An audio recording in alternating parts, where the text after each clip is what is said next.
Sherlock Holmes, The Rediscovered Railway Mysteries and Other Stories, by John Taylor, read by Benedict Cumberbatch.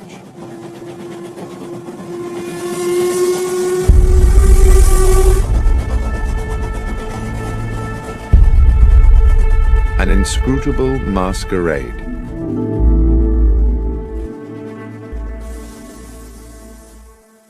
In a drawer, in the bureau of an upstairs room of my current home, there is a locked cedar-wood box, which I inherited as a youth from my grandfather. This is, one might say, my box of secrets. When I was young, it contained the treasures of boyhood, a catapult, a lump of beeswax, the carapace of a crab. For many years since, it has been the repository of an archive, admittedly a ragged and disordered archive, a collection of notes and scribblings concerning some of the many cases of my lifelong friend, the consulting detective Sherlock Holmes, which, for one reason or another, I never took the trouble to write into proper reports.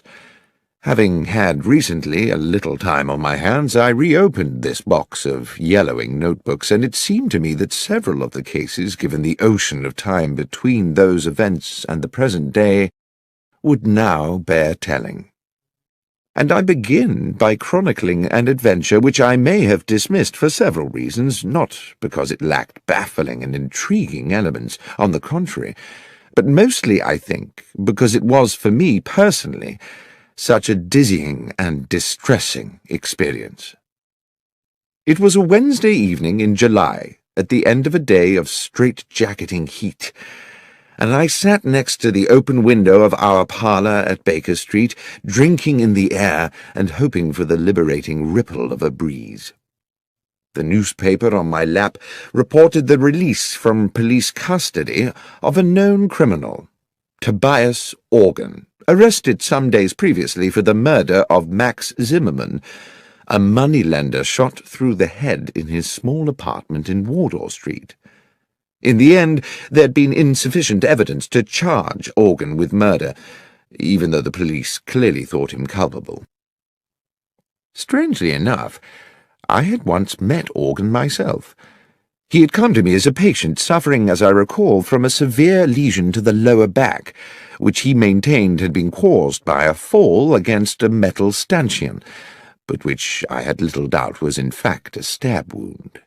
My diagnosis was supported, I believe, by his barely veiled threat that I should under no circumstances make known his injury to anyone else. He had an unforgettable, menacing way with him, and I had felt immense relief when he left my surgery. I'd been looking forward to discussing the Organ case with Holmes, who would certainly have some views on the subject, but when he finally appeared for dinner he was irritable and uncommunicative, and from these symptoms I guessed him to be in the process of some taxing mental work. All the same, I had no wish to sit out the meal in silence. "Stifling weather to be out and about, Holmes," I said, peppering a slice of beef. "Indeed, Watson, and equally stifling to be in." He busied himself with cutting into a potato. After a while I said, "I've not seen you today. I presume you were somewhere on business." "Yes, Watson, I was." Another pause, the chink of cutlery. "Somewhere local?" "Somewhere very local, Watson. I'd expect you'd like to know where." "Well, I've no wish to be intrusive." "In the basement. I've been all day in the basement of our house, and since your desire not to be intrusive is clearly struggling against your overwhelming curiosity to know, I will tell you why I was there." And he paused and smiled, in the full confidence that you will not breathe a word to a soul about it. "Why, Holmes, of course not, and on the understanding that if I do tell you, you will not be able to leave this house until my work is complete." "What?" I put down, almost dropped, my knife and fork. "You don't mean not leave at all?" "That's precisely what I mean. So it may be that you would prefer to forego my secret rather than consent to becoming a prisoner here for what might be several days." Hopelessly intrigued, I gave no thought to the discomfort of being shut indoors in this sultry heat, no thought to the boredom, not even any thought to the fact that I had appointments in my diary. "I am prepared to abide by your request, Holmes." He stood up from the table, his meal unfinished, and went across to the hearth to retrieve his pipe and tobacco pouch. As he filled his pipe and lit it, he sank into his armchair. "I believe you have been preoccupied with the case of Tobias Organ, Watson."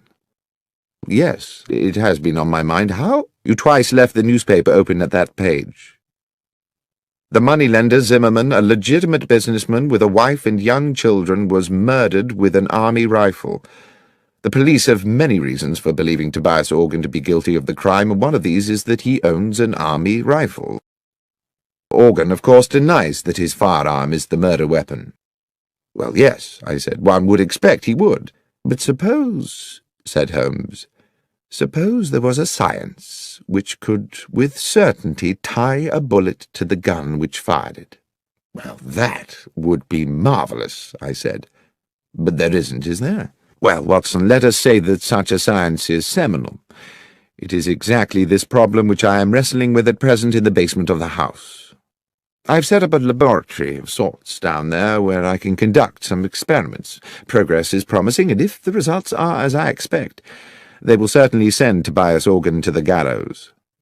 But Organ is an utterly ruthless villain, undoubtedly guilty of a number of murders, but devious enough always to palm them off on others. If he were to gain even an inkling of my work, we would be in the utmost danger." "I can see that you would be in danger, Holmes, but how might I be? As I say, Watson, Organ is ruthless. To get at any enemy, his favourite trick is to abduct someone close to his adversary, often with, I'm afraid, horrific consequences. You know too much now, and since I'm not prepared to put you at risk in that way, I fear you must sit it out in these apartments. You must not answer the door, you must stay away from the windows, no visitors. You must lead the life of a prisoner until such time as this matter is settled." "Well," I said, "it might be good for me. I have a medical paper to write, and the period of confinement might induce me to keep my nose to my studies." "Excellent, Watson. I'm sure your sacrifice will not be in vain." I really did not see myself sacrificing very much at all. I spent the evening cancelling all appointments of the following week, and went to bed rather looking forward to a few days of fruitful incarceration. The morning found me in a hopeful mood in what appeared to be an empty house. Holmes, I presumed, had already descended to his basement laboratory. Our landlady, Mrs. Hudson, had left me a pleasant, cold breakfast, an indication that she herself had had to leave the house early. The day, while already warm and bright, had not yet begun to turn oppressive. The clock over the hearth ticked slowly as I settled down to my books, experiencing for the first time since my student years some of the quiet ecstasy of study. By midday, the room had become hot. My concentration meandered, and thirst plagued me. I wandered downstairs to Mrs. Hudson's apartment and found her still absent, so I proceeded down to the basement to ask Holmes whether he knew what arrangements had been made for lunch. The door to the basement was shut, and when I tried the handle, I found it to be locked. From within, I could hear the occasional crack of what sounded like a gun being fired, and the grind of metal on metal like ball bearings rolling round an iron bowl. "Holmes, are you there? Watson, what are you doing here?" "I'm in the process of an investigation." "Indeed?" "Yes, I'm trying to find out what's happening about luncheon." "You'll have to prepare something for yourself," he called back. "I'm afraid I've sent Mrs. Hudson away. I cannot risk the lives of innocent people. And Watson, be so good as to keep away from the basement. Confine yourself to our own rooms and to the kitchen, there's a good fellow." "Very well, Holmes, but—" "Yes?" "I really would very much like a newspaper." "I'm afraid you must do without. Neither of us can take the chance of leaving here until this business is complete. Now please let me get on." I trundled to the kitchen. I managed to find myself some bread and cheese, which I took back upstairs. Our rooms were now very hot, and since I was forbidden to sit near the window, I ate my luncheon over my books, dropping crumbs into the creases of Gray's Anatomy and beginning to feel restless. After lunch, I managed to force myself to a little more work, but by 3 o'clock had fallen asleep in the armchair. I woke to hear the sounds of evening traffic moving along Baker Street. I listened with something like envy to the busy hubbub of those who were free to come and go, who had families to return to, and simple feasts awaiting them at convivial tables. My lot seemed bleak by comparison. Holmes did not emerge from his infernal basement, and Mrs. Hudson did not appear with an evening meal. I cannot recall how the rest of the evening passed. The heat absorbed during the day by London's pavements now radiated back to thicken the evening air. The world outside, of which I had no news, became gradually silent, and I, hungry and disconsolate, went finally to bed. The next morning, after a makeshift breakfast, I got down to some work, and was well into the argument of the paper I was writing, when I began to realize that the room was again beginning to become airless and oven-like. Determined not to succumb to lethargy as I had the previous afternoon, I decided that despite Holmes's strict embargo on going near the window, I simply must have some air. As I raised the sash, I saw a cab approaching along Baker Street and stopping directly beneath the window. The passenger who stepped out was Nicholas Cartwright, an old university friend now writing for the Times. I hadn't seen him for a couple of months, and he seemed about to pay a surprise visit. Desperate as I was for company, I could not forget the promise I had made to Holmes to admit no visitors. The doorbell rang. My first idea was to wait for Cartwright to give up and go away, but there quickly came a second ring, and with it a call from the street through the now open window. "Watson!" A note of anxiety in his voice suggesting that all was not well. Cartwright was a good friend. I did not see how I could linger there pretending to be deaf when he might be in need of my help. I dashed down the stairs and opened the front door. "Watson, so pleased to have found you." The statement immediately struck me as odd, as did Cartwright's whole demeanour, but mindful of the proximity of Holmes in his makeshift laboratory, I whispered, "Look, old chap, odd things are going on. Come up, as quietly as you can. I'll explain there." A sudden sharp crack issued from the depths of the house, and I hoped that, preoccupied as he was, Holmes would have no inkling of the presence of my visitor. As we entered the parlour and shut the door, Cartwright said, "Watson, I've been worried about you. I didn't even know if I'd find you here." "Worried?" "Yes. The story in the Gazette regarding yourself and Mr. Holmes. Did you know it was in the papers?" "Cartwright, I haven't the least idea what you're talking about, and as for newspapers, I haven't seen one in days. Here." He tossed me the paper, open at about the third or fourth page, and I read the following headline and accompanying article. "Sherlock Holmes and Dr. Watson part company? After several years of celebrated collaboration, the eminent consulting detective Mr. Sherlock Holmes and his medical companion Dr. John Watson have terminated their professional partnership and it seems simultaneously ended their personal friendship.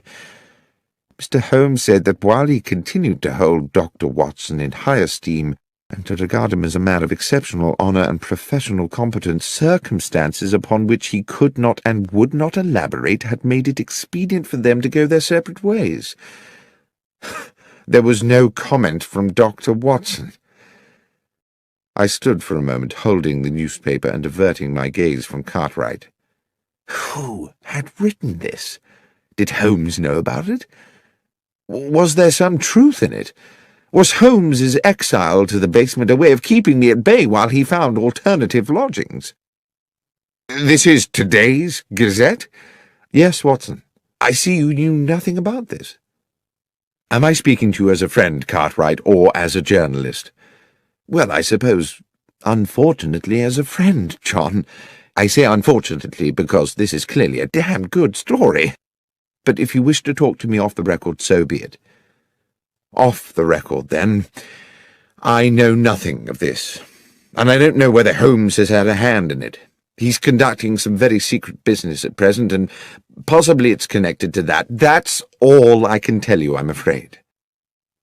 One thing does baffle me, Cartwright said. How did the Gazette get the story without us getting it too? Anyway, I won't make anything of this, John, until you give me the go-ahead. But I hope if there does turn out to be an exclusive... You'll be the one to get it, I said. Thank you, Nicholas. I saw him down the stairs and closed the front door behind him, finding myself relieved that he had gone. I had no idea that I would be seeing him again soon under even more peculiar circumstances, but determined that now I must confront Holmes with this business, I knocked on the door of the basement. Holmes? A long silence. Holmes? We must speak. Not now, Watson. Holmes, there's something I must discuss with you urgently. Something in the newspaper. There was a scuffling and the basement door opened. Newspaper? How did you get a newspaper? Cartwright called. He'd seen an article. Yes, Holmes interrupted. Yes, the article. I dare say you would appreciate an explanation. Give me half an hour. A little later we sat opposite one another in our sitting-room. The evening was still close and oppressive. The newspaper article, said Holmes, was an unfortunate necessity. I hope it has not caused you too much embarrassment, Watson, and when this business is finished, all will be rectified. But why, I said, report us as having quarrelled? Bear with me, Watson, I beg of you. As you know, I have tried to keep my work here secret. But how certain can one be of that? The police are involved in these matters and are aware of my experiments, and who knows whether some junior or even senior member of the force is not in league with that utterly ruthless villain. Now, having been alerted to that newspaper report, might it not be the case that Tobias Organ would assume that you were no longer in London? At any rate, he would certainly be likely to assume you were no longer sharing these premises with me. You gave the story to the Gazette to protect me. Yes, Watson. That was my purpose. I just wish that you'd consulted me first. You were not supposed even to know about it, Watson. And if you had not had a visit from Cartwright, you would never have seen the article. It was unfortunate that he came when he did. It was the article that brought him.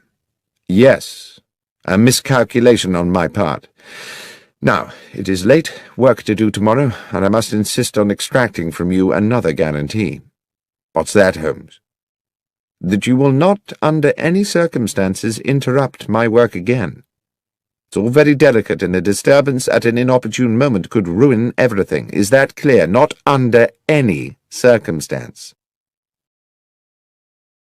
That night I lay awake in the muggy heat, the bedclothes pulled back, and grieved for what I calculated to be the death of my reputation. At least I imagined that's how the world would see it, or at least that portion of the world that reads the London Gazette. Holmes and Watson have parted company, but there is no comment from Watson, only a nobly worded valediction from the great detective.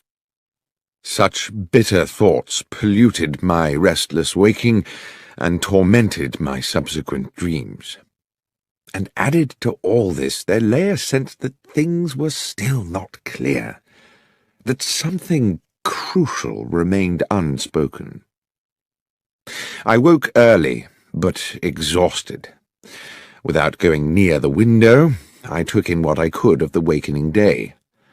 The street was quiet. I dressed slowly and descended to the kitchen to find something to eat. The rattles and sharp cracks of Holmes's experiments had already come to life below in the basement, and I wondered whether he had even bothered to go to bed. I was making a pot of tea when the doorbell sounded. The noises from the cellar did not pause, so I assumed that Holmes had not heard the bell.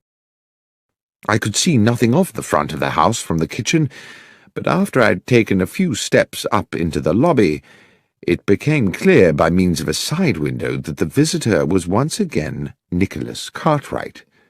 I went to the door and admitted him. "Cartwright?" "What's going on, Watson?" "What do you mean?" "I mean, what game is being played here?" "Cartwright? I've no idea what you're referring to. You better come up."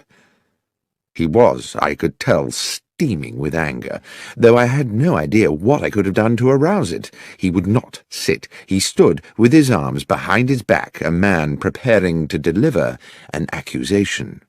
"You told me you were inescapably confined to this house?"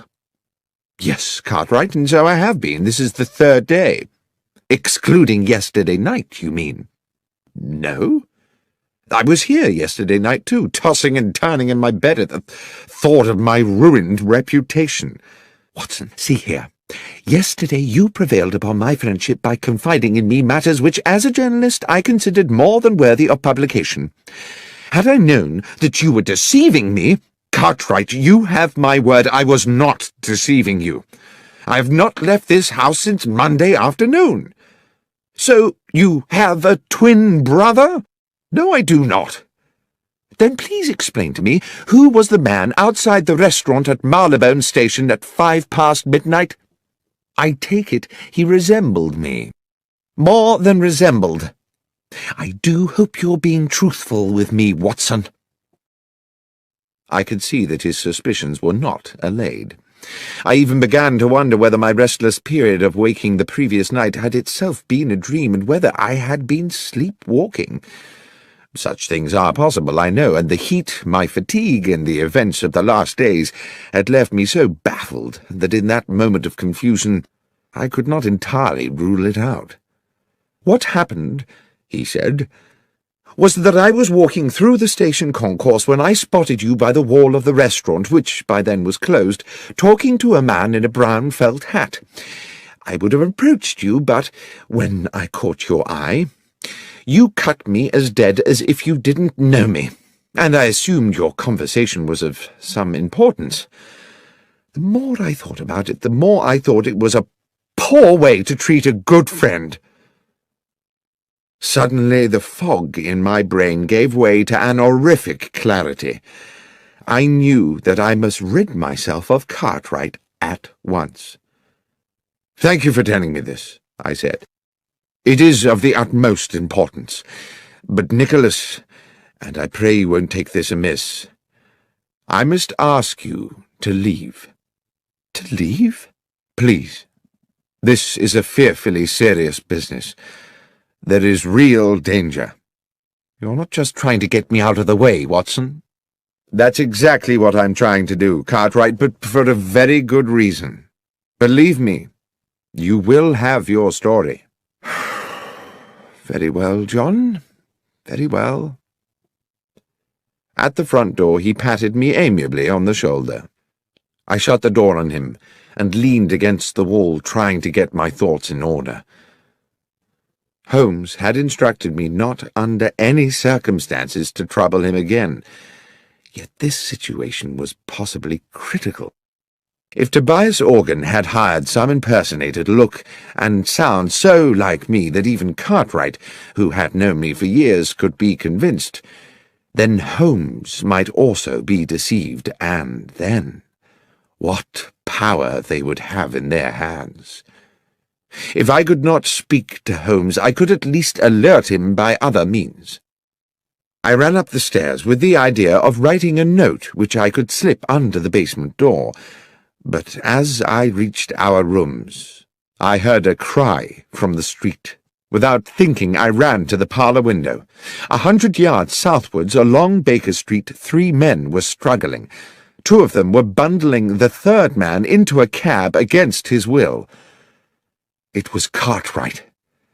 I dashed down the stairs and ran into the street. The driver of the cab had already whipped up the horse and moved off at a lick, but I gave chase, fury and outrage fueling my progress.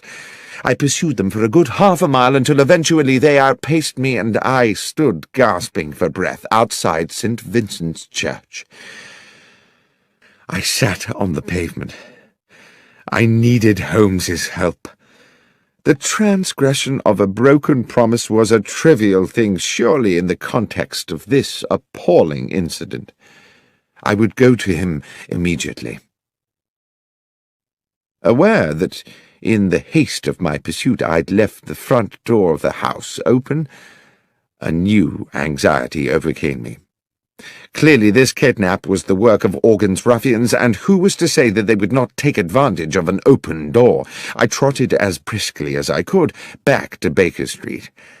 But the door was no longer open, and on such a close and windless day I thought it unlikely it had been closed by a draught. The horrible thought occurred to me that someone may have already got in, and then everything seemed to tumble into place. Cartwright's abduction had been intended to draw me out of the house so that the man masquerading as myself could gain entry. Holmes would be unaware of this. He would eventually open the door of the basement to his assailant, and believing it was myself he was admitting, would offer the easiest of targets. I had left the house without a key, but I knew there was a possibility of access via the rear of the terrace. This entailed my knocking at the door of our neighbour, Mrs. Harben, an elderly, amiable woman who seemed happy to allow me access to the rear of the building. Here I was obliged to scale a wall to the yard outside the back of our own dingy basement, the front room being that which Holmes had taken for his makeshift laboratory. There was no light within. I opened the door with infinite slowness. The noise of Holmes's experiments seemed to have stopped. The door that connected this room to the front half of the basement was 6 or 7 short paces away, but it was too dark to see whether the bare floorboards were liable to move and groan when I trod upon them.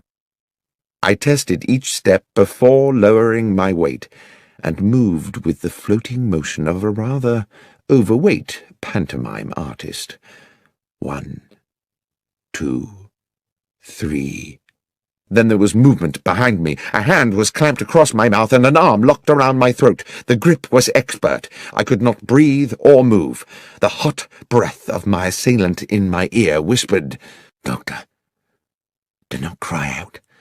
I'm going to release you, and you will turn round slowly and face me. You must not make a sound.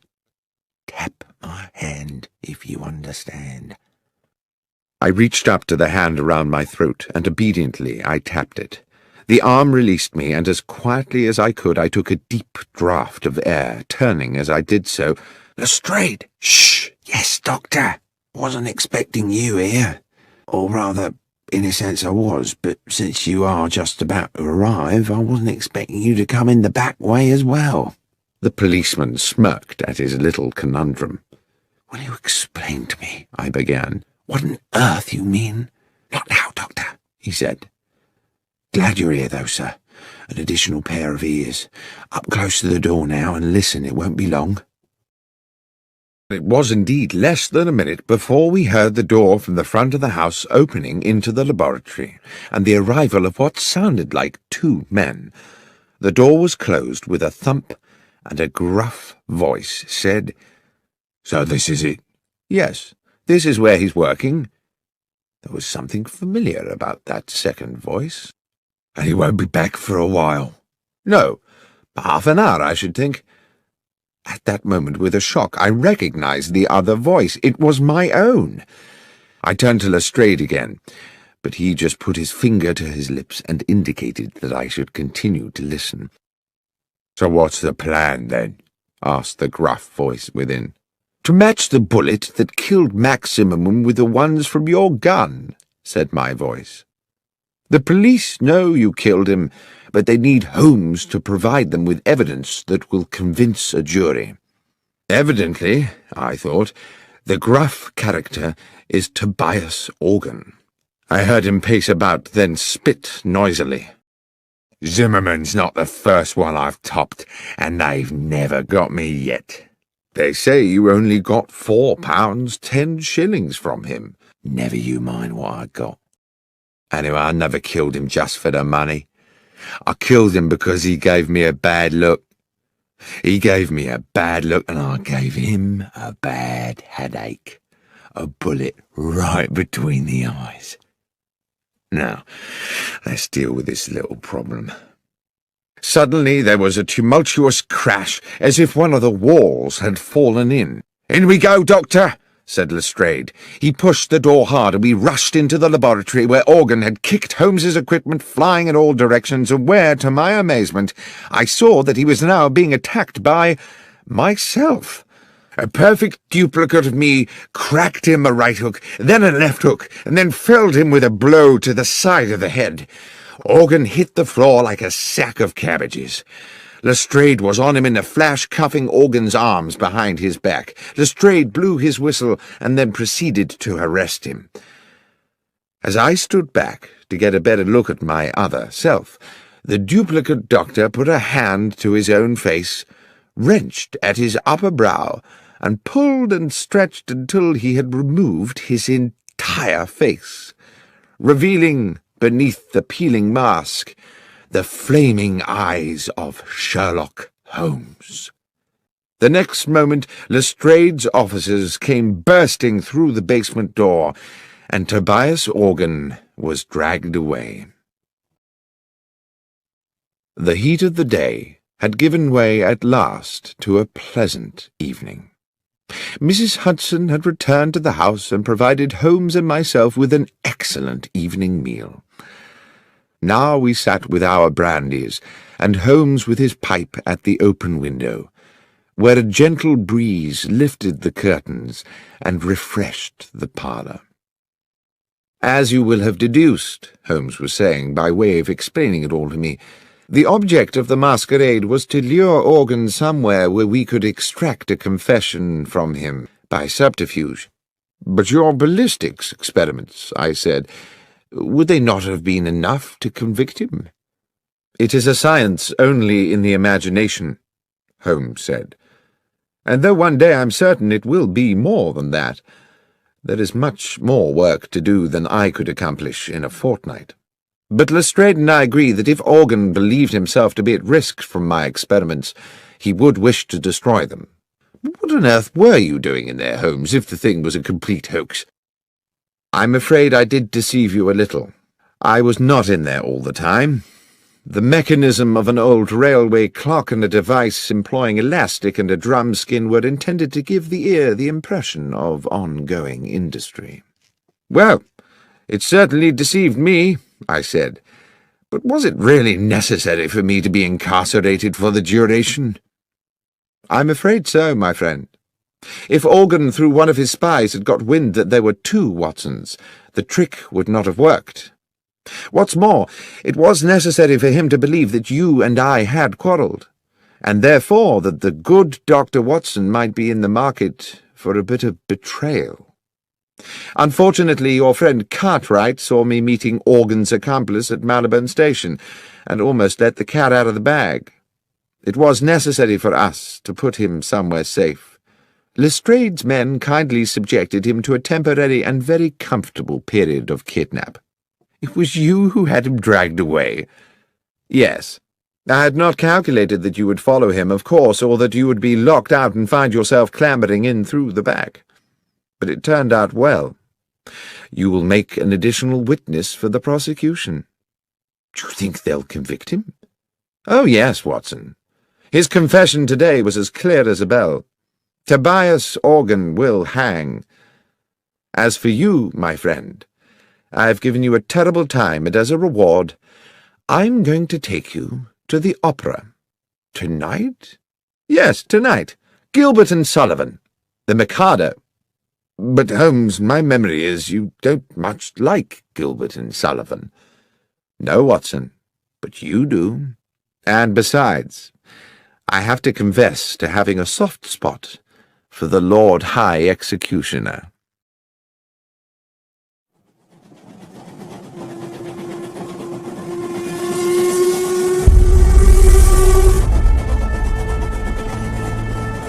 The Conundrum of Coach 13.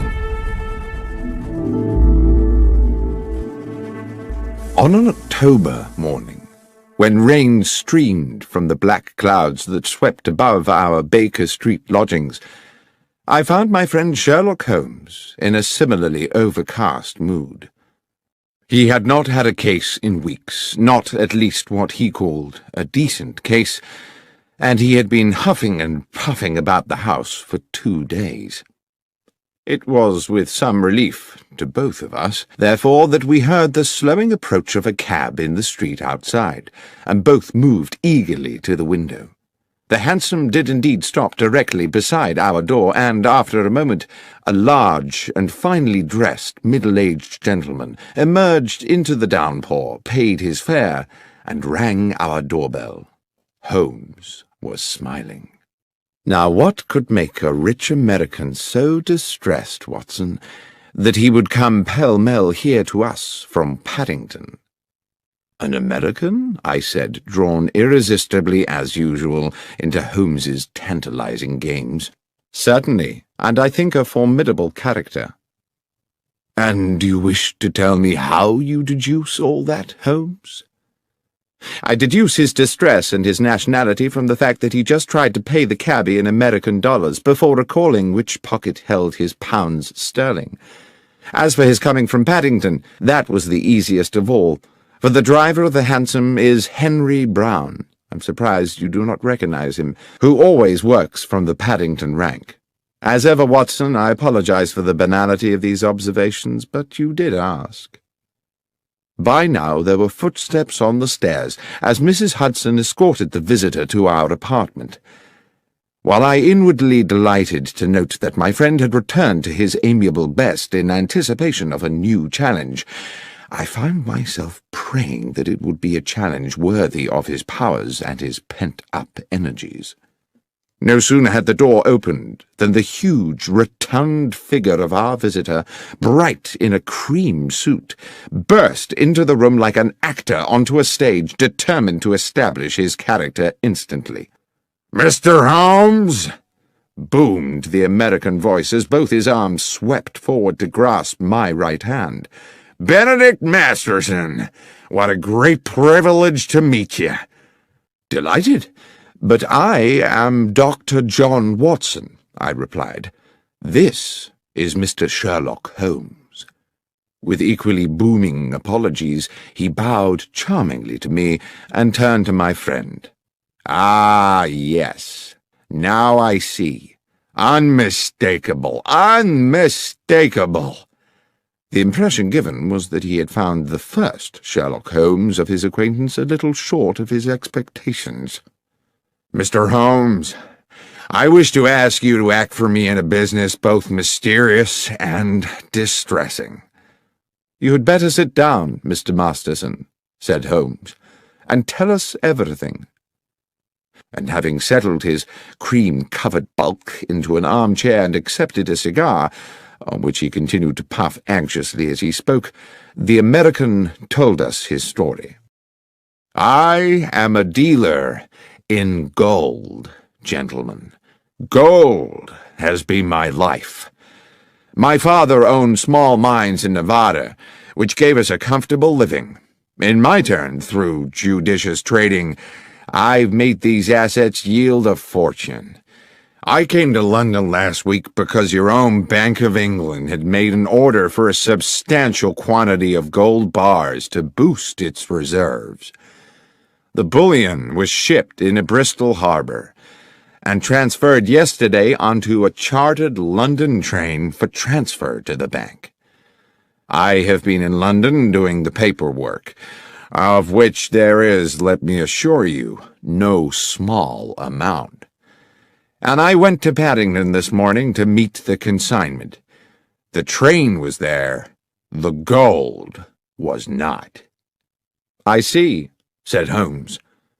"Stolen." "Undoubtedly. How much?" We're talking 4 or 5 millions, Mr. Holmes. That's a large loss. Is the gold insured? Indeed it is, but you know insurance companies, Mr. Holmes. They are ever suspicious, and the circumstances of the gold's disappearance are, to say the least, rather strange. The details, Mr. Masterson, said my friend, if you please. Well, continued Masterson, tapping a thick cylinder of ash into the ashtray, I'd asked to commission an overnight train, and also insisted that it be discreet, not armored or escorted, or in any way having the appearance of a specially secured conveyance. I was offered the charter of a passenger train which returns empty from Bristol to London once a week, and which railwaymen jokingly call the Bad Luck Special. Not because anything has ever happened to it, but because it normally consists of 13 empty passenger coaches, as indeed it did on this occasion.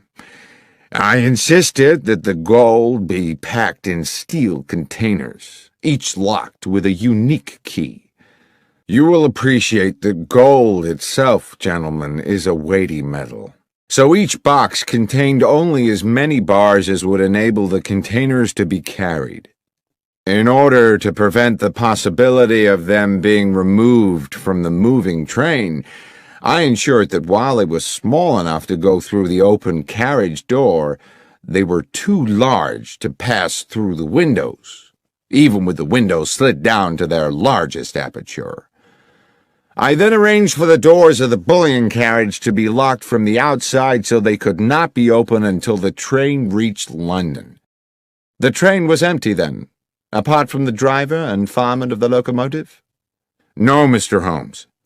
It is railway practice for all trains to have a guard, a practice I was very happy to comply with, since it meant my consignment would have an overseer throughout its journey, and to this end all the steel cases were loaded into the last coach of the train, coach 13, where the guard could keep a constant watch on them. The man employed for the job was a Mr. Lyons, Mr. John Lyons, a mature and trusted employee of the railway company. Here, strangely, Mr. Masterson stopped and smiled. I inquired whether he had ever worked on the French railways. Gare de Lyons, you see. Gare de Lyon. Holmes smiled politely and nodded. Forgive me, gentlemen, I could never resist a pun. To continue, the train left Bristol at 3 this morning, as scheduled. But when it arrived at Paddington at 6, the steel boxes of gold were gone. Mr. Holmes, this was an impossible robbery. The train stopped only once for a minute or so to take on water.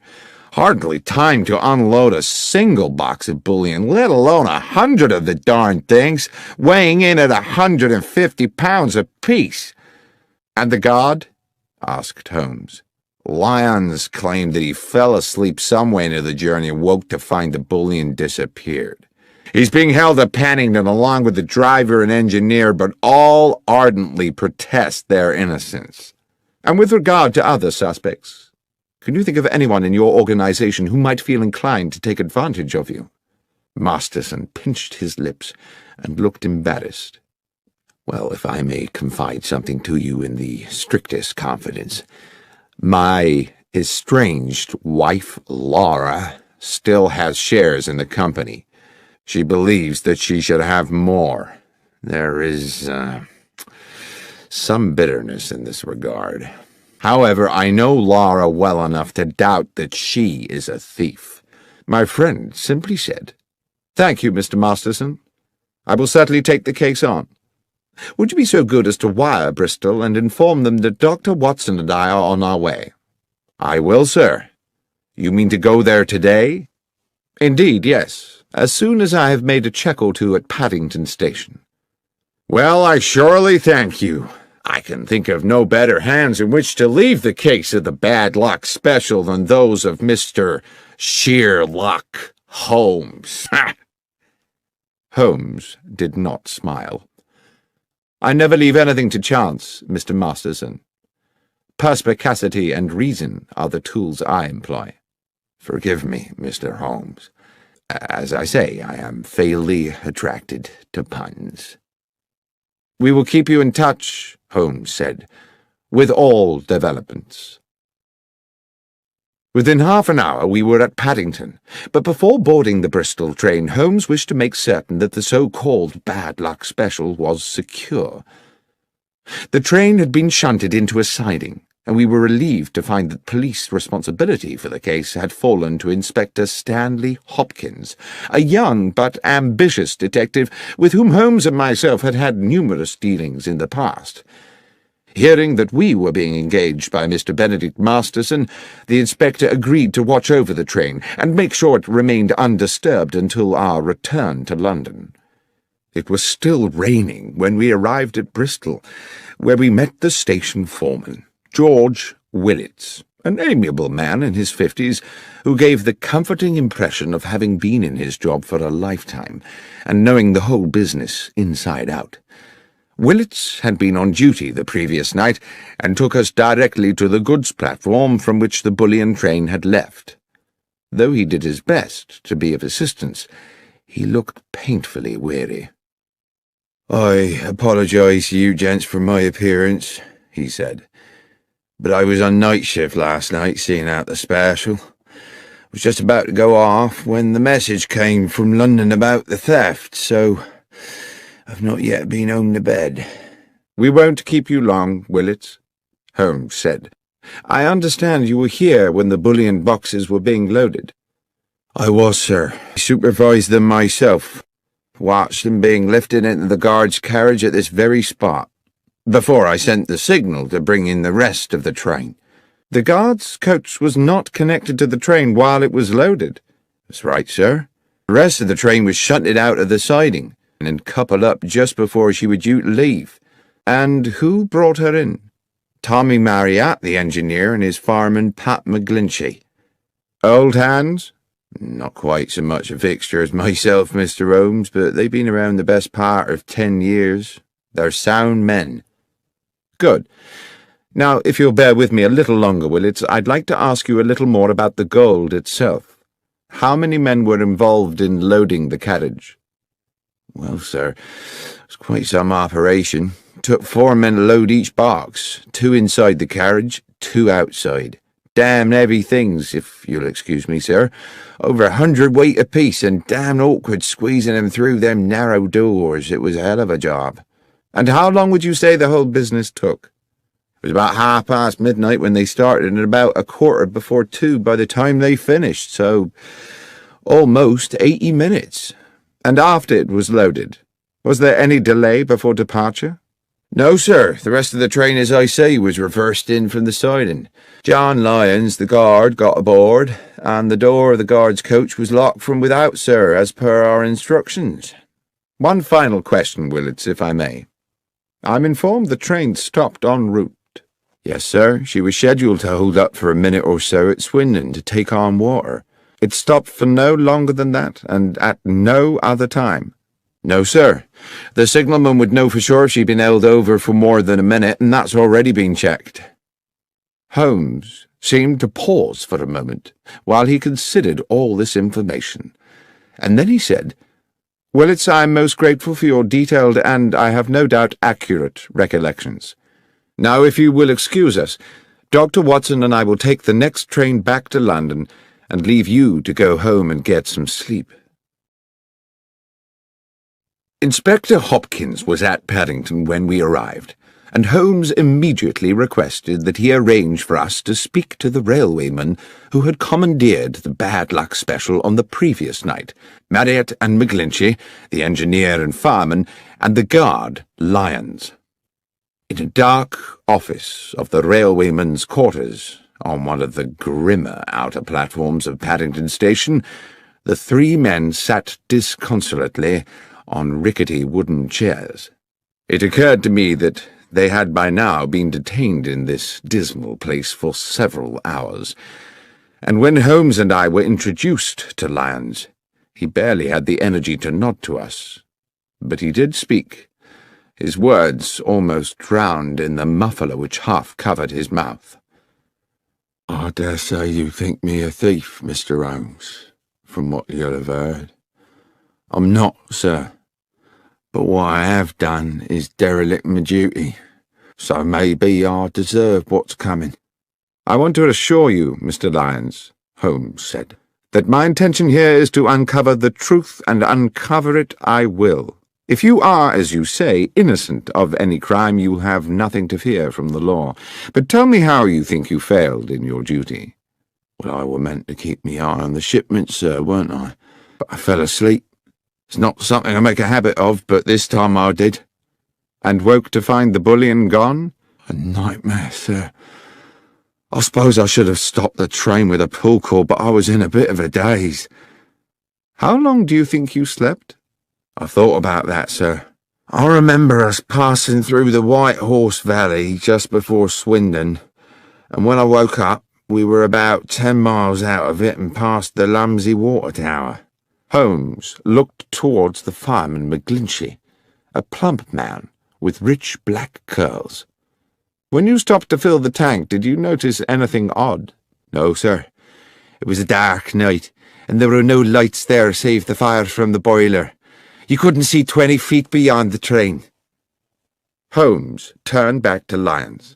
"I would like you to describe to me the events of yesterday evening." "Well, sir, I wasn't due to start my shift until 1 in the morning, so around about 12 I had a brown ale in the railwayman's canteen and collected some sandwiches and a can of tea for the journey." "Just tea and sandwiches?" "Yes, sir, and a piece of seed cake, if that's not too much detail." "There is no such thing as too much detail. Please continue with your story." "Well, at about 1:30 I made my way over to the goods platform. They just finished loading the bullion into the end carriage, and the other part of the train had been brought in and coupled up. A gentleman in a suit gave us final instructions. To the engineer and fireman Tommy and Pat here, he said the train was cleared to London, with just the one brief water stop, which was under no circumstances to take more than 3 minutes, and if there should be an emergency they weren't to leave the cab. At that point they locked me in with the gold, and at exactly 2 a.m. we were on our way. About a half hour after, I had me sandwiches and a few swigs of tea. It were a clear night, and I sat by one of the windows and watched the stars, contented with everything, sir. That's when I must have dozed, and, well, what happened after that you know." "Thank you, Lyons," said Holmes. Then he turned to young Inspector Hopkins with a new fierce gleam in his eye. "If we may, Hopkins, I should now like to inspect the train." We made our way along the track to the engine sheds, and after checking the locomotive, searched through each of the 13 coaches, whose number I carefully counted myself, until we arrived at the last, the guard's coach, in which the gold had been transported. "Now I have been assured," Holmes said to Hopkins, "that the doors of this coach were locked from the outside for the duration of the journey." "Yes, Mr. Holmes." "Yet it was possible to move along the train through the coaches via the connecting doors?" "Yes." "And what of the other coaches?" "I checked them. Their outer doors were all locked too, but it would have been impossible anyway for the thieves to have moved the containers along the train to jettison them from another carriage. The boxes of gold were too big to pass through the connecting doors. All that had been carefully calculated." "But is it quite certain," I ventured, "that the boxes could not have been opened and the gold removed bar by bar?" "Quite certain," said Hopkins. "Not without the original keys. They were unique to each box." "Besides, Watson," said Holmes, "if the boxes had been opened here, then, with or without the gold, they would still surely be here now. Speaking of which, Hopkins, the carriage is just as it was found when the doors were first opened this morning. As I said, Mr. Holmes, nothing's been touched." Holmes took an initial sweeping glance around the carriage interior, then stooped to pick something up from the floor. "This brown paper, I presume the wrapping for the guard Lyons's sandwiches? Yes. This is can of tea? Yes. Curious. That he had a can of tea? No. Curious that a man under stress should be so painstakingly tidy. I don't understand, sir. Never mind. What do you make of this, Hopkins? Holmes had picked up from the corner a loop of scarlet fabric, silken and ruffled. I don't know, Mr. Holmes. I was completely baffled by it. It seems to be a small decorative item of some sort from a lady's wardrobe. A hair tie, I should think, I said. How might it have got here? I don't know, Doctor, I'm sure. But I suppose it's theoretically possible that someone might have concealed herself in another carriage. Holmes had put the object to his nose. There is a perfume to it, he said, but faint, as though it had not been worn for some time. Could it belong to the thief? I asked tentatively.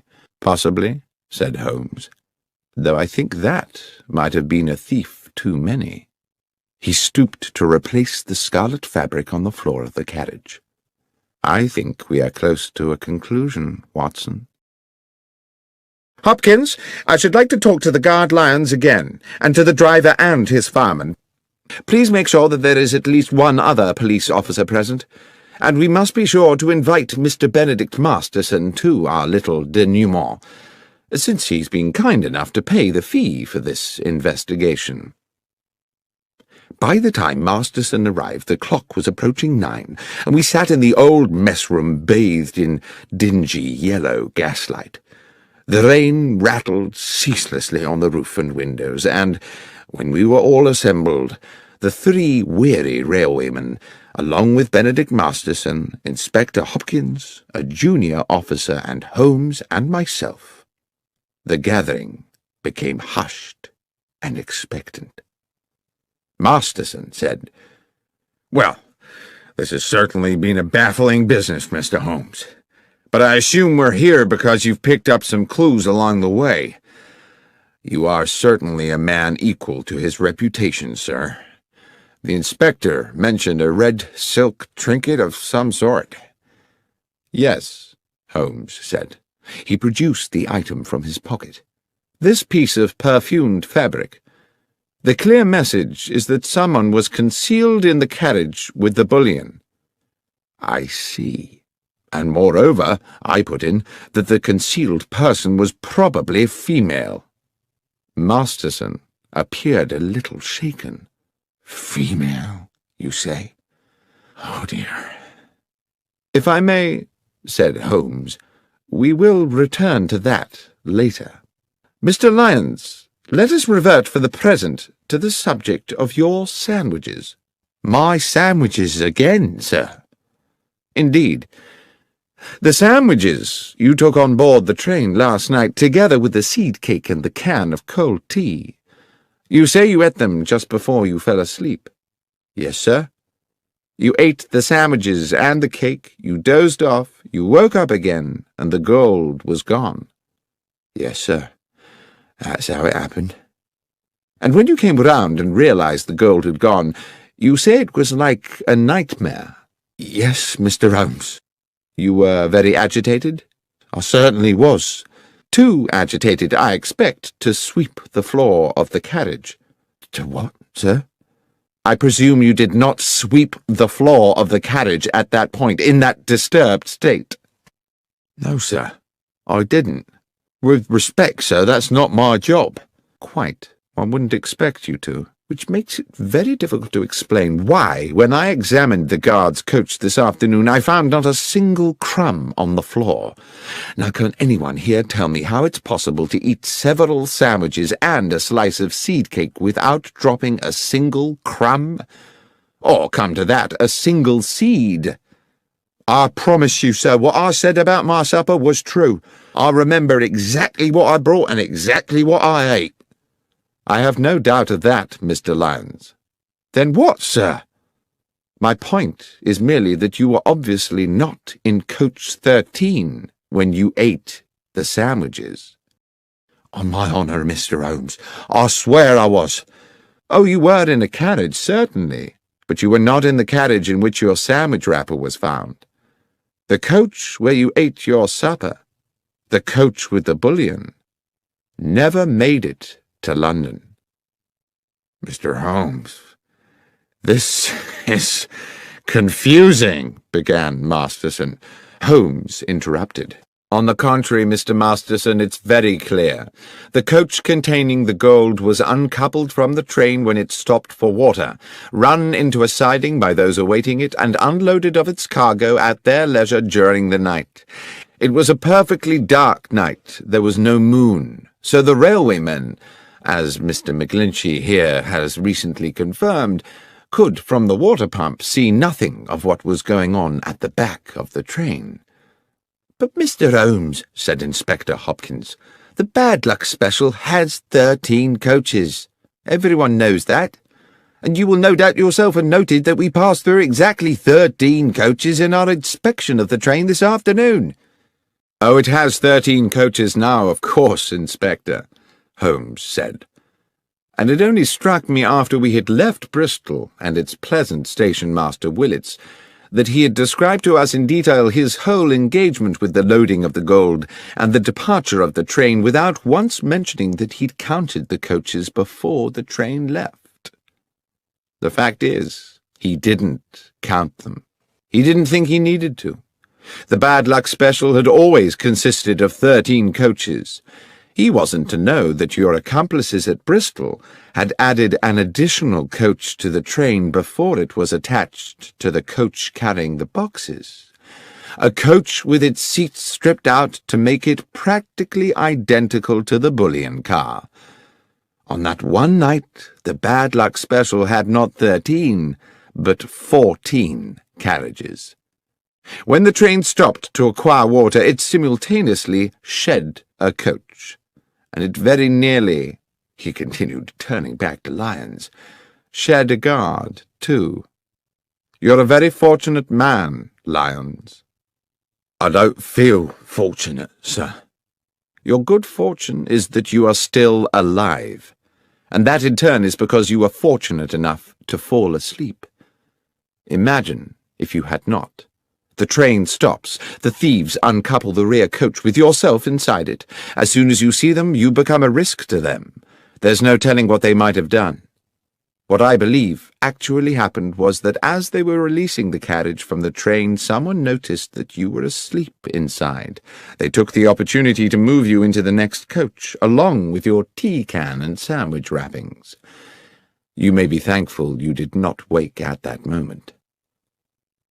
Masterson wore an expression of amazement. "I am full of admiration, Mr. Holmes, but at the same time I feel somewhat desolated.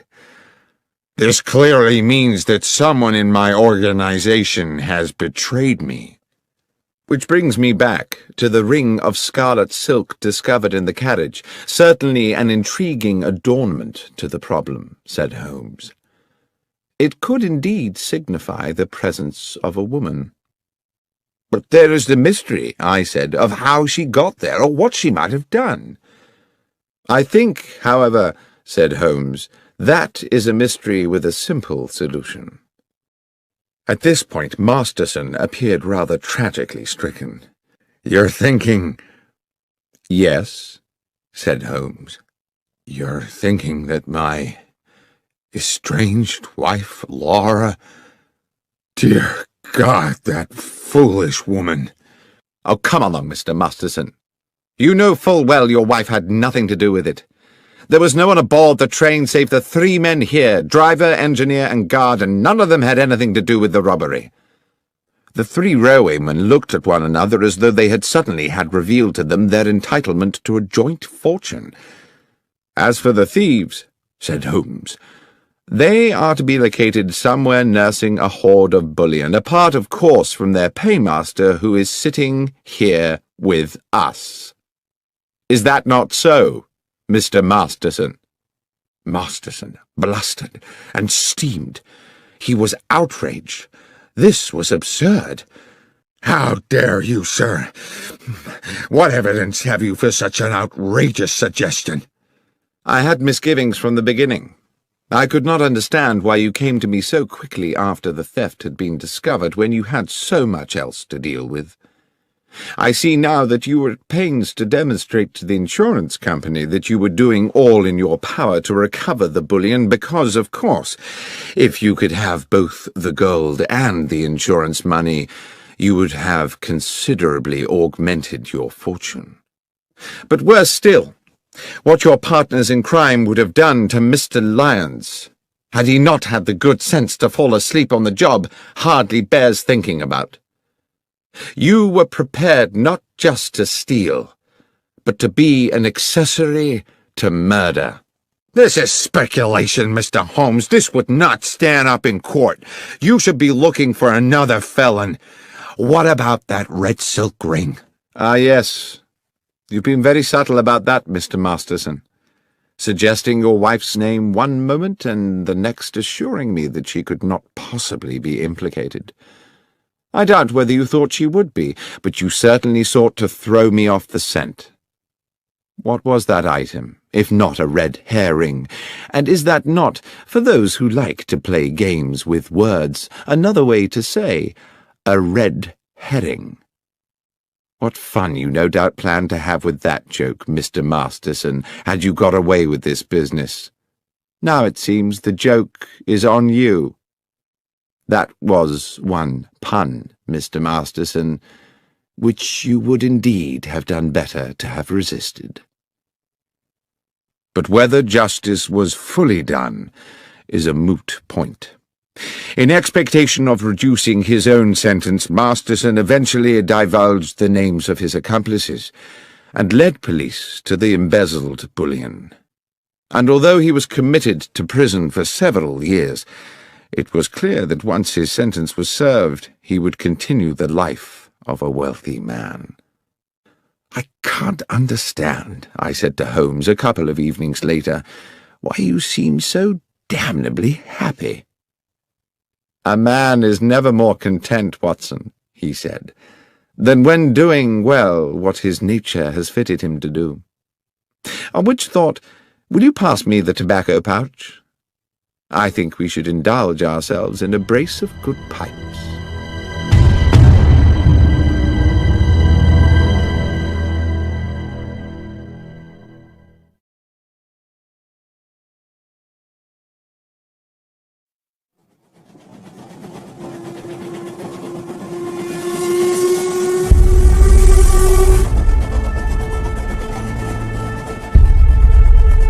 The Trinity Vicarage Larceny.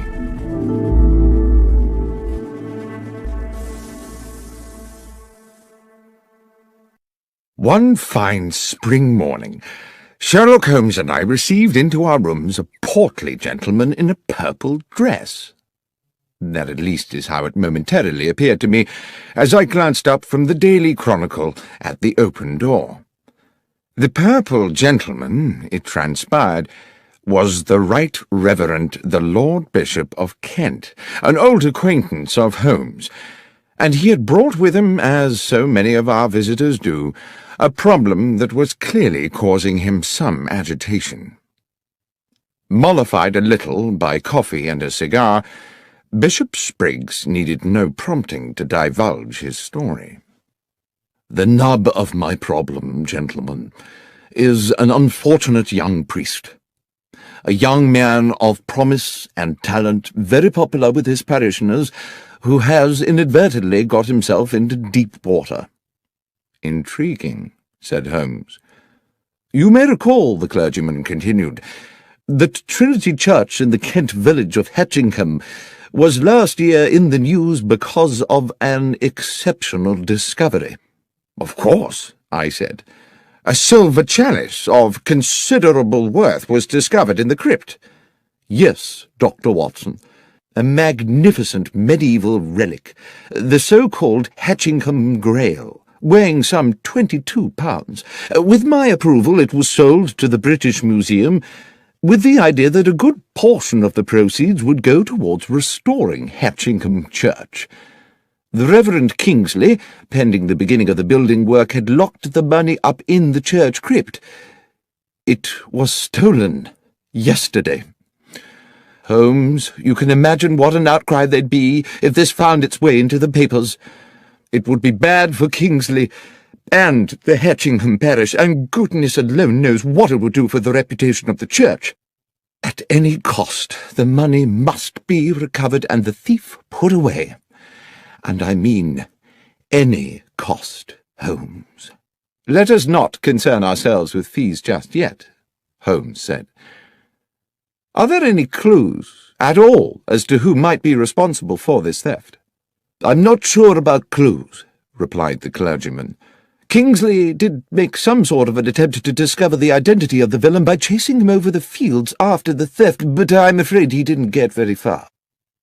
I think we had better meet the young reverend, said Holmes, as soon as is practical. Watson, would you be at liberty to accompany me to Hatchingham for a few days? I'm utterly indebted to you both, said the bishop. I dare say while you're in Hatchingham we could put you up at the Trinity Church Rectory. Or there's the Jolly Bulldog, if you'd prefer an inn.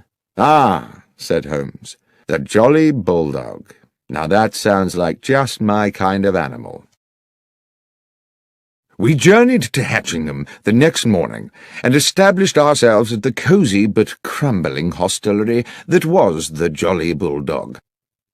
Our landlord was a bluff man called Starkey, taller by inches than Holmes, and compelled to stoop to avoid the beams of his own ceiling as he lumbered about in heavy boots serving his customers. He grudgingly provided us with a late snack of bread and some rather tough cold meats, complaining that if everyone chose to be fed at 2:30 in the afternoon they would have to invent a new word for the meal taken between luncheon and dinner. "Leftovers?" said Holmes to me impishly, and at a level which I am sure Starkey was meant to overhear. "Might be that word?" The publican growled ominously as he left us, and I leaned over to Holmes and whispered, "There is surely an example of how a little power may go to the head of a man and make him too big for his boots." "I was thinking rather," said Holmes, "from the way he clumps about this place, that his boots are rather too big for him." I saw the two gentlemen on a nearby table smile at this remark. "I shouldn't take a lot of notice of Starkey," said one of them amiably. "He's just as tiresome with all the customers." The gentleman introduced himself as John Hapton, and his companion as Matthew Winslow. Although neither Holmes nor myself disclosed the details of our mission to Hatchingham, it seems they knew we were expected, and it turned out that both gentlemen were members of the parish committee, and were fully apprised of the theft, though they were quick to assert that it was not yet public knowledge. "I hope you will be successful," said Hapton, "in bringing this thief to book. We are fond of our vicar, and he has been a deeply troubled young man since it happened." The Reverend Kingsley's house was accessed from Hatchingham Lane by a short stone path. A few steps beyond the vicarage stood the church, with, on the west side, a moderate-sized graveyard. On the other side, with its own access to the lane and shaded by a handful of fruit trees, stood Cherry Cottage, which we would later discover to be the residence of the verger and his wife. The Reverend Kingsley was a man in his early 30s, small in stature but of good looks, his clerical dress the quintessence of neatness. While clearly stricken by his predicament, he remained calm and articulate, and did his best to make us welcome in a pleasantly appointed parlour whose deep-coloured, thick-piled carpet and embroidered cushions evidenced a delicate sense of taste. "It's a relief to see you, gentlemen," he said. "The bishop told me all about you, about your many successes in solving complex cases. The problem, as you know, is that while we saw the thief escape, we were unable to establish his identity, However, there are one or two factors which, though they seem opaque to my own consideration, might prove illuminating under your own, if I might show you." "I would be most grateful, Mr. Kingsley," Holmes said. "First, though, I see that you have recently held a meeting in this charming room. I presume that apart from the 3 other gentlemen present, the 4th was yourself? You keep the side chairs in another room, I take it." "Good Lord, how did you know all that?" "Oh, it's a simple matter. The carpet beside the window has indentations of 4 chairs, and therefore I presume 4 people, but there are no chairs in the room whose feet would match." "Well, yes, you are, of course, quite correct," said Kingsley with a broad smile. "The parish committee convened here just yesterday, as we do each week. Yesterday was the day I broke the news that the Grail money had been stolen, and I hope that that news will remain privy to the committee members until such time as the thief is caught, but—" The vicar paused, and Holmes said, "Please, go on, Mr. Kingsley." "But," continued the young clergyman, "the gentlemen on the parish committee are the same 3 who sat here 2 weeks ago, when I revealed that the money for the Grail was in the crypt of the church. Only they and I knew of the fact, you see, so I can no longer be as confident as before that they are all honest men, which is a most unfortunate thing." "It was all in cash, I presume," Holmes said. "Yes, Mr. Holmes. I kept cash so that I could employ local men to restore the church and pay them by the day. I have little time to run to the bank and make a withdrawal every time a man finishes plastering a wall." "The money was under lock and key?" "Yes. There is a safe in the crypt where the church's small treasures have always been secreted." "And the crypt itself is locked?" "Yes. It can be entered either from within the church or by a door leading from the churchyard, and both those doors are locked at night. Mr. Holmes, I do hope you can help me with this. I don't know how my flock will ever forgive me if that money is not returned." "Then perhaps, if you can bear to go over it all again, you would be so kind as to tell Dr. Watson and myself the circumstances of the robbery." "Yes, of course. 2 weeks ago, looking out of this window on a Monday morning at about 11, I saw a man, I'm fairly certain it was a man, standing at the lich gate and looking over into the churchyard. I would not have given this a moment's thought, except that he wore a hat with an unusually wide brim and had it pulled so low over his eyes, and his collar so high that one could not distinguish his features. As I say, I cannot even be certain it was not a woman, except for his way of moving.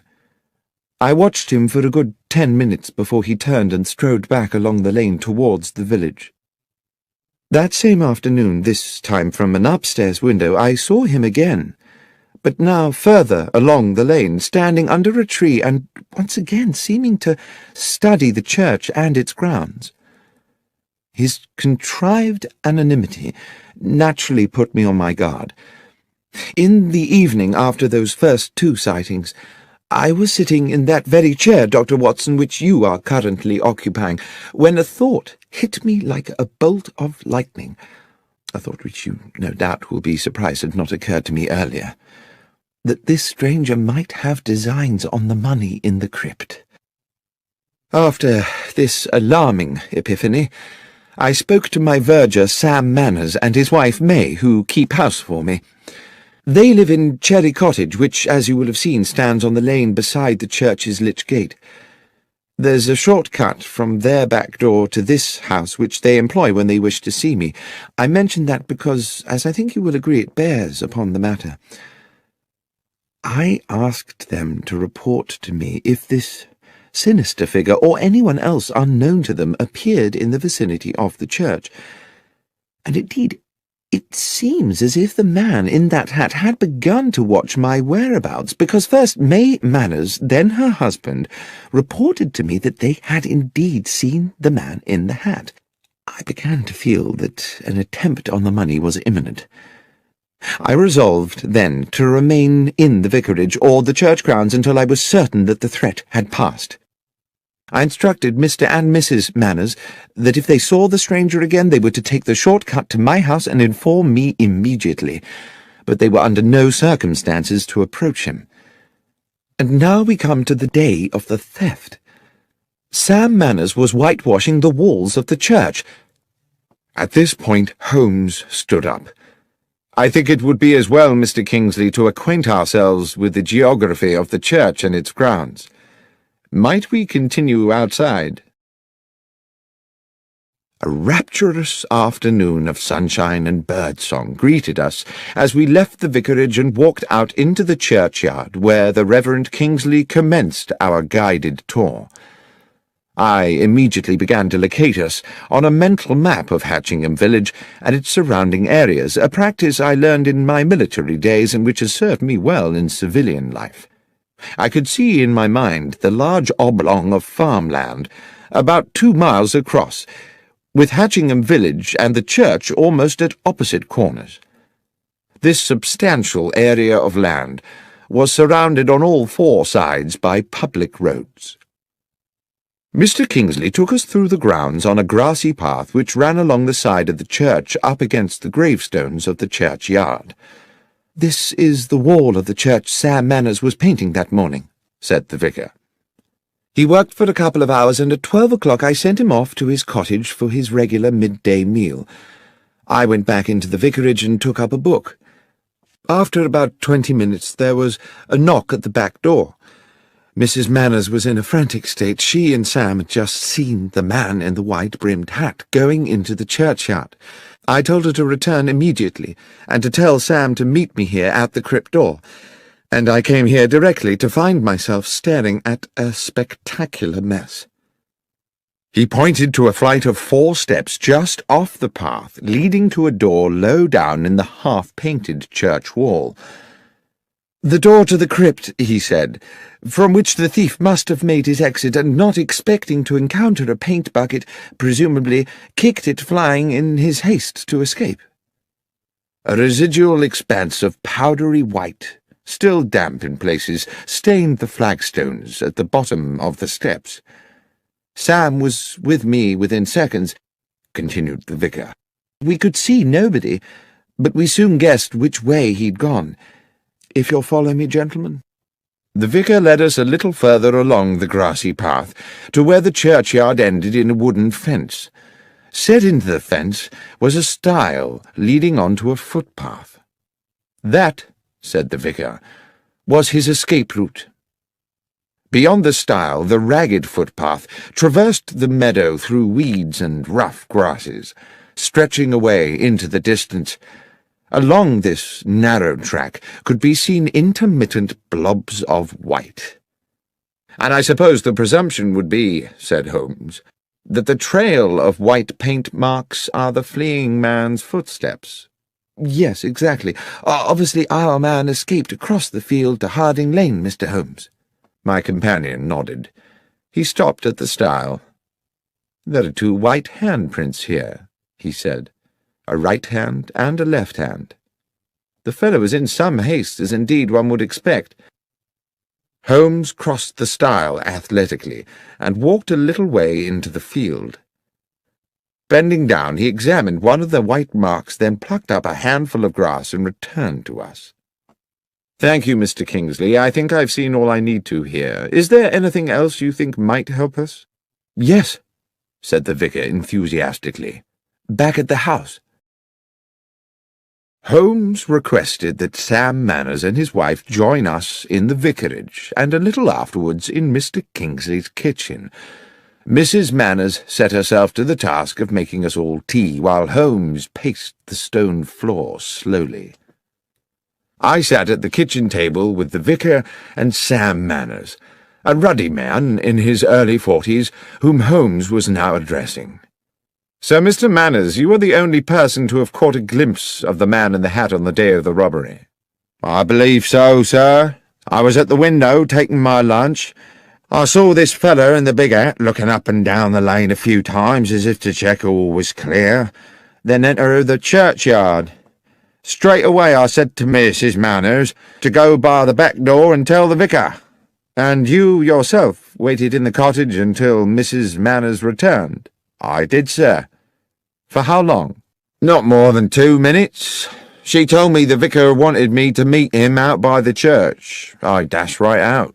And found the Reverend Kingsley waiting for you? Yes, sir. And the door to the crypt wide open, whitewash everywhere. The crypt door had been locked before you went to lunch? Oh, yes, Mr. Holmes, it always was. And that was when you noticed the trail of paint?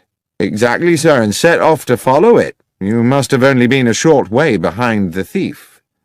Must have been, sir, but he moved like the wind. We was across that meadow in less than 5 minutes. It's a good 4 furlongs and never caught up to him.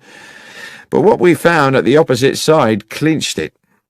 Here Mr. Kingsley interrupted.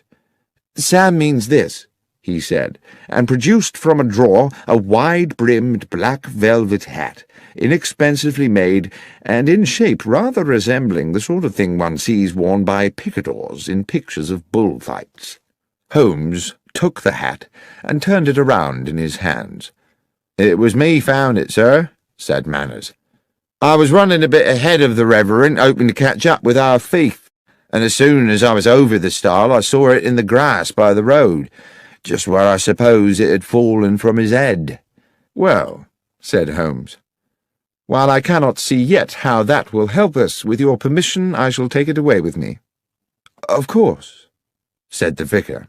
"We'll leave you then, but by way of that path across the fields. I'd rather like to follow the route taken by our escaping felon." And so it was that we made our farewells and set out from the churchyard across the wide meadow towards Harding Lane. Although it had been a week since the church thief had fled, there remained a clear trail of white footprints across the entire width of the field. The path ended at another stile, which gave onto the shaded narrowness of Harding Lane. We calculated that to return to Hatchingham village we could go in either direction around the perimeter of the meadow. We took the route west along the Pincham Road rather than going east and back via the church. As we walked, my companion looked repeatedly this way and that, into the fields at the roadside, the patches of scrubland, and the bushes and trees. "If you note anything, you must let me know, Watson." And I agreed that I would. But the fields lay bright and innocent in the late afternoon air, and the trees were populated only by birds jubilantly enjoying the sunshine. Then, as we crossed a bridge over a gurgling stream, Holmes stopped halfway. "There's something there. Do you see?" He pointed to the bank of the stream, above which a hawthorn overhung the rushing water. "Something in that bush. A pair of somethings, unless I'm mistaken." We clambered over the balustrade of the little bridge and dropped onto the bankside. The hawthorn was thick, and even at close quarters my eyes were at pains to penetrate into its depths. Holmes, using a fallen branch the thickness of his arm, smashed his way into the bush.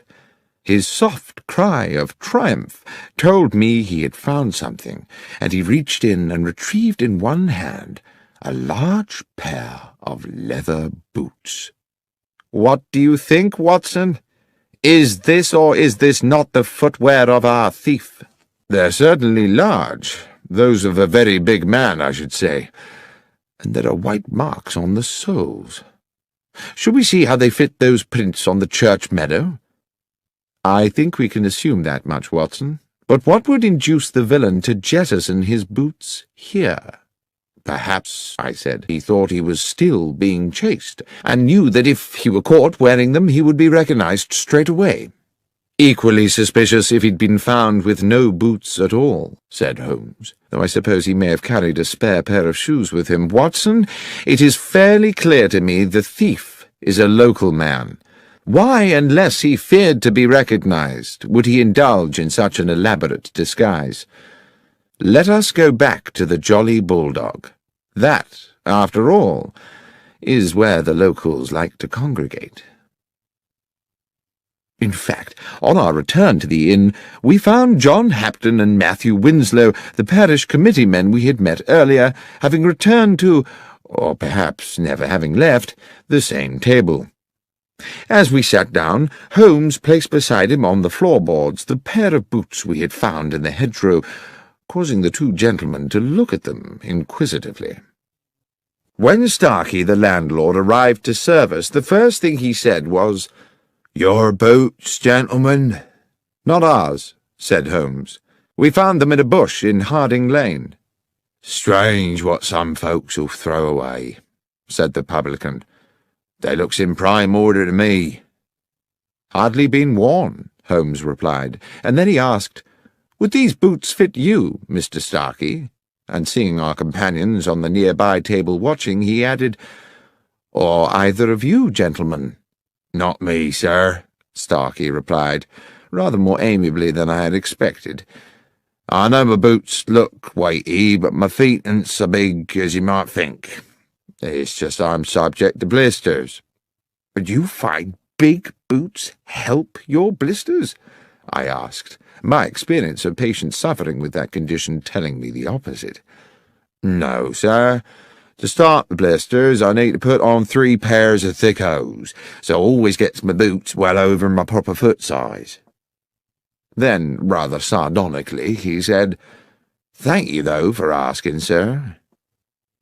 Mr. Hapton on the next table asked, "Do you mind me asking you, sir, what's your interest in boots?" Holmes said, "It's an investigation we are conducting in which boots have, well, some scientific significance." Then to me he whispered, as our neighbour turned away with a disbelieving grimace, "It's as I thought, Watson. We have our culprit." "Starkey? No, not Starkey. One of these—" and I indicated with my thumb the 2 men from the parish committee. "No, Watson." "Who, then?" "These boots, Watson, do you observe nothing untoward about them?" "No, not at all.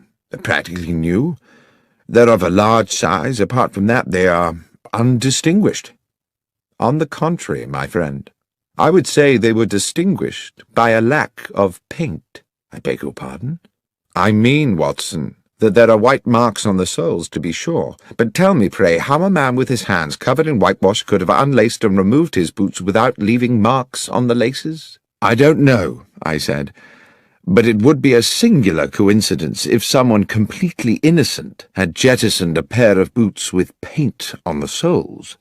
"There is no coincidence," Holmes said. "These boots were undoubtedly left here by the thief, but not in the way we were intended to believe." "Are you suggesting that you know who the thief is?" "The thief, Watson, is the Reverend Kingsley himself." "But how could it be, Holmes? There was no time for him to escape across that meadow and return to the vicarage in time to meet Sam Manners outside the church. How can a man chase himself across a meadow?" "As you know, Watson, we are due to meet the bishop this evening at Trinity Vicarage. So let us finish our meal. I will explain everything there." We had promised the bishop an interim meeting at the vicarage to advise him of our progress in the case, which no doubt the clergyman expected to be only moderate this soon after our previous meeting.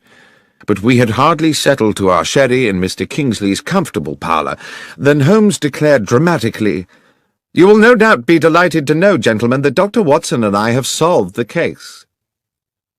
I did not think it my business to confess that after my previous conversation with Holmes I was as much in the dark as anyone, but I sat quietly sipping my sherry while I watched my friend open the bag we had brought from the inn and remove the 2 large white-stained boots we had found beside the stream. The bishop's eyes widened. I have to say he looked incredulous. Mr. Kingsley, too, wore a sceptical smirk and raised his eyebrows. "Please tell us, Mr. Holmes, what you think you have found?" "Dr. Watson and I found these," Holmes explained, "in a bramble bush in Harding Lane. Big boots suggested we were seeking a big man. Yet the footprints told us his stride was short. It was our landlord at the Jolly Bulldog who enabled me to understand the dichotomy.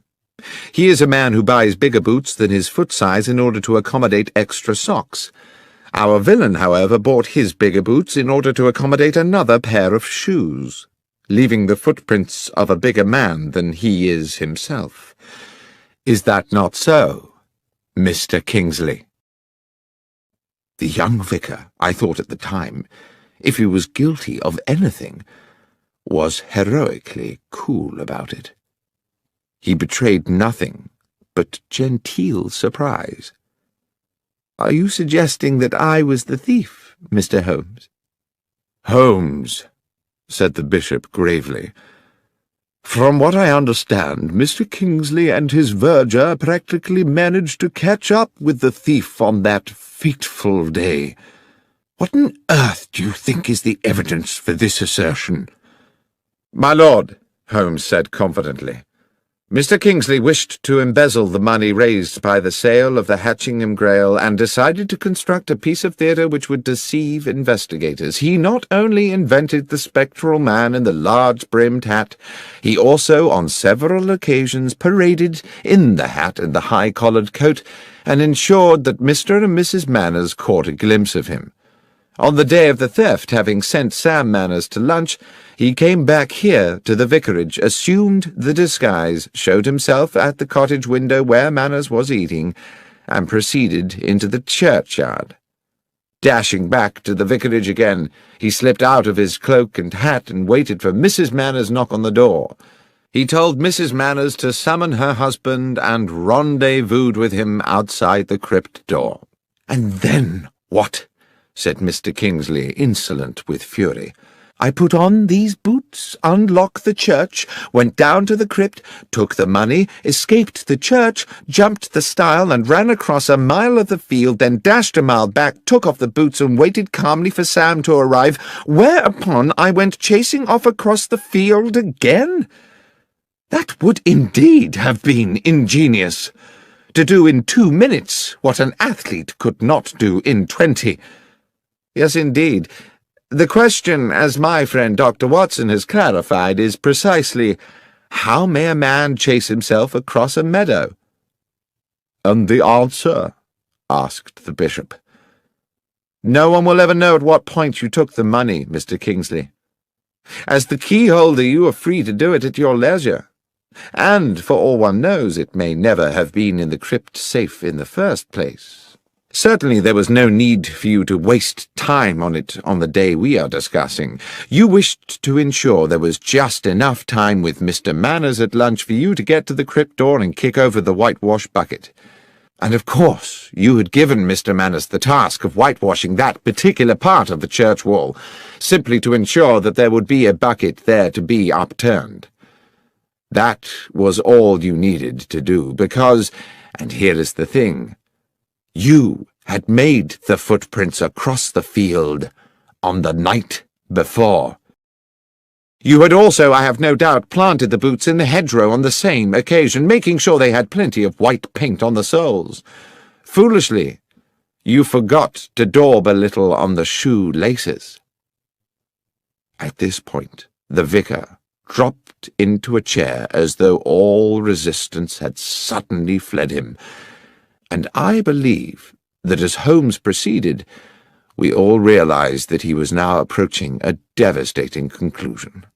At some hour of that night, Mr. Kingsley, having splashed so much whitewash on the underside of the boots that your hands were gloved with paint, you planted your white-printed trail along the footpath across the meadow to Harding Lane.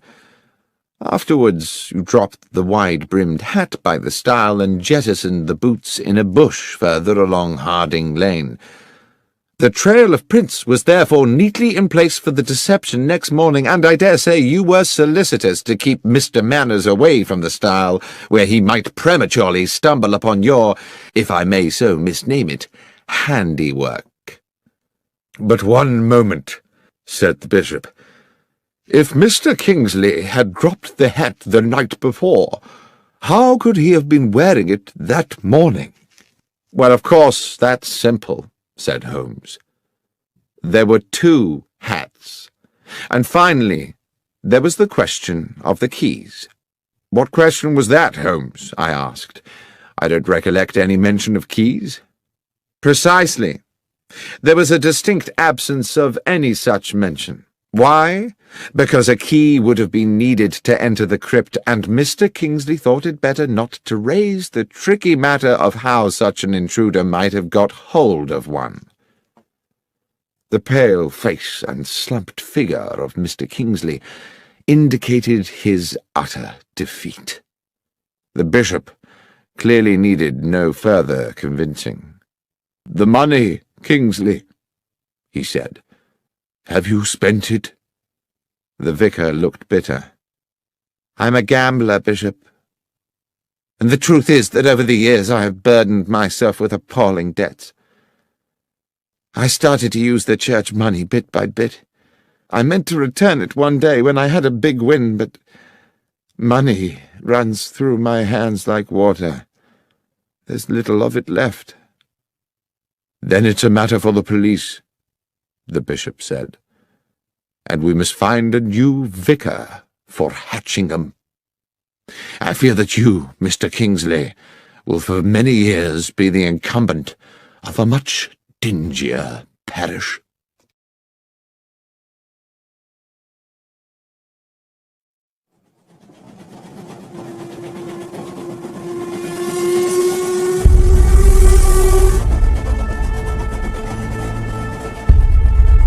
The 1059 Assassin.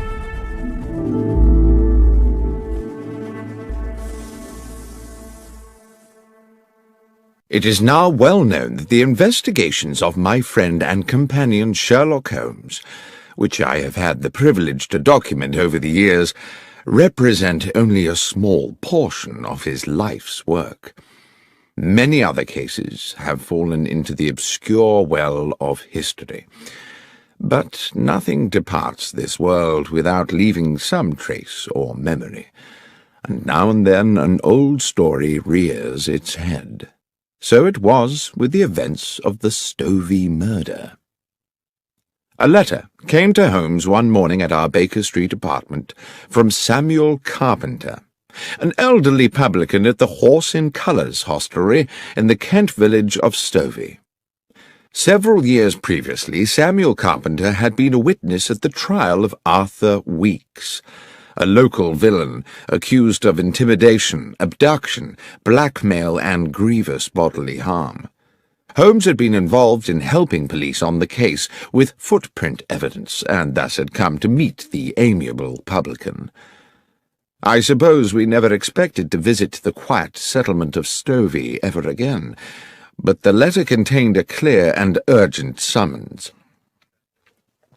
"Dear Mr. Holmes, you did say when we made our farewells 4 years ago that if ever there should be a day when I had need of your assistance, I was to write to you immediately. I'm afraid, sir, that day has come. A terrible set of events has clouded my life, and I am quite at a loss. Arthur Weeks, that ruthless villain you helped put away, died in jail a few months ago. Ever since then, his son, Henry, has been making our lives a misery.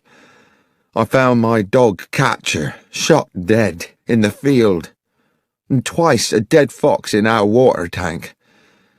I started getting letters, threatening to burn down the inn, telling me I should one day wait in vain for my wife to come home. Terrible things, but all written anonymous. Then he brazenly come and drink at the inn as innocent as you like. Well, last week our son Jack told Weeks straight there, in front of all my customers, that he'd gone too far, and he'd better prepare himself for some serious consequences. I wish he had not done it. 2 days afterwards, Weeks was found shot through the head, and my Jack is now being arrested as a murderer. There's anything you may be able to do, Mr. Holmes, please come immediately." I knew that Holmes had taken strongly to the publican, so it was hardly a surprise to me when he asked, as is his way, whether I had any pressing engagements over the next few days, and, when I said no, instructed me to pack immediately an overnight bag. Within an hour we were aboard a Kent-bound train. In Stovey village we took rooms at the Horse in Colours, and as soon as we were settled in, sat with our landlord at a table in the bar, where a large fire battled the chill in the air. Holmes said, "Now, Mr. Carpenter, the first thing you must do if I am to help you is to answer my questions honestly and accurately." "That I will do, Mr. Holmes."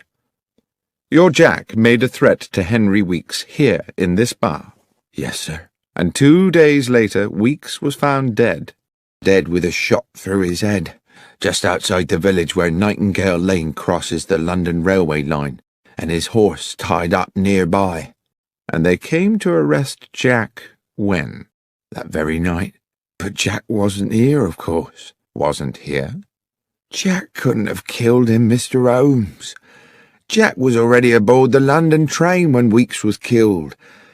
He was off to buy himself a suit for his wedding. I took him to Stovey Station myself that evening to catch the 10:59. There weren't a moment when Jack left my sight. I watched him get on that train and waved him off as it left. But the police didn't seem to think that counts for anything. Soon as he got back here next day, they carted him off, and he's now under lock and key in Maidstone jail." "Well, Mr. Carpenter," said Holmes, "I accept unequivocally that what you are telling me is the truth. But my sense is that this is going to be a very convoluted business, and I must impress on you the need to be patient." When Carpenter had returned to serving his customers, I said quietly to Holmes, "Surely, if what the old chap says is true, the police have no case. Weeks must have had 100 enemies hungry for his blood, with far weaker alibis than Jack Carpenter." "Perhaps so," said Holmes, "but I fear the word of a father in defence of a son is unlikely to be regarded in court as compelling evidence, especially when the police have their minds made up in advance. Watson, I've a suspicion that things may get a lot more obscure before they become clearer. Let's make good use of the afternoon by acquainting ourselves with the details of Henry Weeks' unfortunate end." Our escort to the scene of the crime was a local policeman, Sergeant Berry, a man of stubborn practicality, whose uniform one suspected must have been artfully augmented to accommodate the spectacular rotundity of his belly. He clearly felt he had better things to do than to accompany a consulting detective to the scene of a crime when the culprit was already halfway to the gallows. Walking from Stovey village, we arrived at a spot about 30 yards from a level crossing, where the main London railway line traversed Nightingale Lane. "Dark Hill Crossing. Corpse found here," Sergeant Berry said bluntly. 6 feet from the fence. Victim's horse still tied to the fence. Cause of death, single bullet entering just here." He put a plump finger in the centre of his brow. "Weapon?" "A gun," said the policeman insolently. "I am aware," said Holmes, clearly irritated, "that if a man is killed with a bullet, then the probable source of the missile is a firearm. What I want to know is whether the weapon has been found, or, if not, whether anyone has deduced the type of gun from the type of bullet." "No gun found," said Berry. "As for the bullet, far as I know, it's still at the end of a short tunnel into his skull." "And the horse?" "Oh, I don't think we can pin it on the horse, sir," the policeman said with a smirk. "Sergeant Berry," Holmes was threateningly patient, "are you able to assist me in this investigation, or would it be more convenient to you if I were to apply to my acquaintances at the yard to find me an alternative guide?" The policeman looked suddenly chastened. "Just my joke, Mr. Holmes. Yes, I can take you to the horse, sir, and to the body." We saw the horse first, It had been stabled with the police horses in a yard in the village, a tall brown stallion with rather frightened eyes. When young, it must have been a formidable creature. Now it looked ragged from a lifetime of hard riding. Holmes looked it over carefully. The animal was skittish, seemingly distressed, and tried to pull away when Holmes held its bridle to examine its head. I watched rather nervously as my friend entered the stable bay and walked round the animal, which threatened to jostle him against the walls. Then, when he reached the front of the creature again, Holmes said, "There's a mark here. A sharp wound, can you see?" On the right foreleg, just above the fetlock joint, was a slender but quite noticeable lesion, apparently caused fairly recently. Holmes turned to Betty again. "Was this mark here when the horse was found?" "I believe so." "Good. Well, since we seem to be in the business of investigating wounds today, you'd better show us the way to the morgue. Incidentally, Sergeant, how well do you know the accused man?" "Fairly well," replied the policeman. "Do you know whether he has friends, acquaintances, perhaps, of some intimacy?" "Well, not really that I know of, sir. He was always at his father's public house, and they were ever a close lot. Sergeant Berry stopped. He became instantly animated and businesslike. A gleam came into his eyes, and he said, "Look, there's the mortuary, Mr. Holmes, just after the church. I'll leave you to it, if I may. Just thought of something rather urgent I've got to do." And very briskly, almost running, he disappeared back towards the village. "Strange," I said to Holmes. "What do you think that was about?" "I think," said Holmes, "that I've put an idea into his head. I only hope it doesn't complicate matters." It transpired that a post-mortem on the dead man had been commissioned, but that the police pathologist had only arrived from London that morning, possibly on the same train as Holmes and myself. I knew Professor Yardley a little through my connection with St. Mary's Hospital in Paddington, and he was quite amenable to my assisting him with the matter in hand. He was a conscientious practitioner, and while the cause of death seemed evident, he thoroughly inspected the externalities of the corpse before opening it. The head wound was a clean, almost star-shaped hole, glutted with dried blood. There was no wound on the back of the head, and it was apparent that the bullet had not exited the body. "Notwithstanding that there was no weapon at the scene," Holmes said, "suicide seems out of the question, wouldn't you say? There are no powder burns to the skin, and, besides, the wound is probably too small for a close shot. I'd say the missile came from some distance." The bullet had, it turned out, penetrated the brow and lodged deep in the parietal lobe of the brain, but, as Holmes had suggested, the hole in the skull was small, and there was not the dramatic shattering of bone one might have expected from a close shot. Suicide, Professor Yardley concurred, was not a possibility. "We are certainly looking for a murderer, then," I commented to Holmes as we wandered back towards Stovey. "Well, somebody killed Henry Weeks for certain, Watson. But I have to confess that at this moment I have no idea who it was." "You don't think we might be wrong about Jack Carpenter after all?" "I do hope not, Watson. It would be an appalling tragedy. But then I suppose for one poor soul or another, murder always is." I had hoped that our next port of call would be the Horse in Colours, for an icy wind had blown up, and I was ready for a glass of beer and the comfort of the inn's blazing logs. But Holmes walked us straight to Stovey Station, where, he said, we must make an important call. I steeled myself against the increasing cold as the last light faded from the sky. The station-master at Stovey was Milton Fraser, a man dressed to give the impression of order and precision, his cap fitting perfectly the balding sphere of a small, neat head, and a fine silver pocket-watch peeping from his waistcoat pocket. Holmes, whose own knowledge of the country's railways is second to none, won his confidence easily. "I wish to ask you, Mr. Fraser," he said. "About yesterday evening. There is a late train to London, I believe." "The 10:59, sir." "It was on time?" "It was, as it generally is. Not much traffic on the tracks at that hour." "And do you recall whether any passengers boarded the train at Stovey?" "Of course I do, sir. Young Jack Carpenter." "Just him?" "Yes, sir. His father saw him aboard. I watched the train pull away myself." "And there is no way anyone could have left the train after that?" "Well, not here in the station, no, not without my seeing him." "Not in the station?" "No. I suppose it might be possible for someone to alight at the crossing." "The level crossing?" "Yes, sir. The 10:59 always stops at Darkhill Crossing for a few minutes. Safety precaution, sir.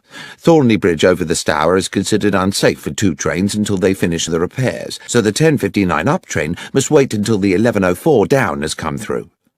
"And this happens every night?" "Can't recollect when it last didn't, sir." "Lastly, Mr. Fraser, can you recall which part of the train Mr. Carpenter boarded?" "Second compartment of the third carriage, sir. I'm quite sure of that." "Thank you, Mr. Fraser. You've been more helpful than you know."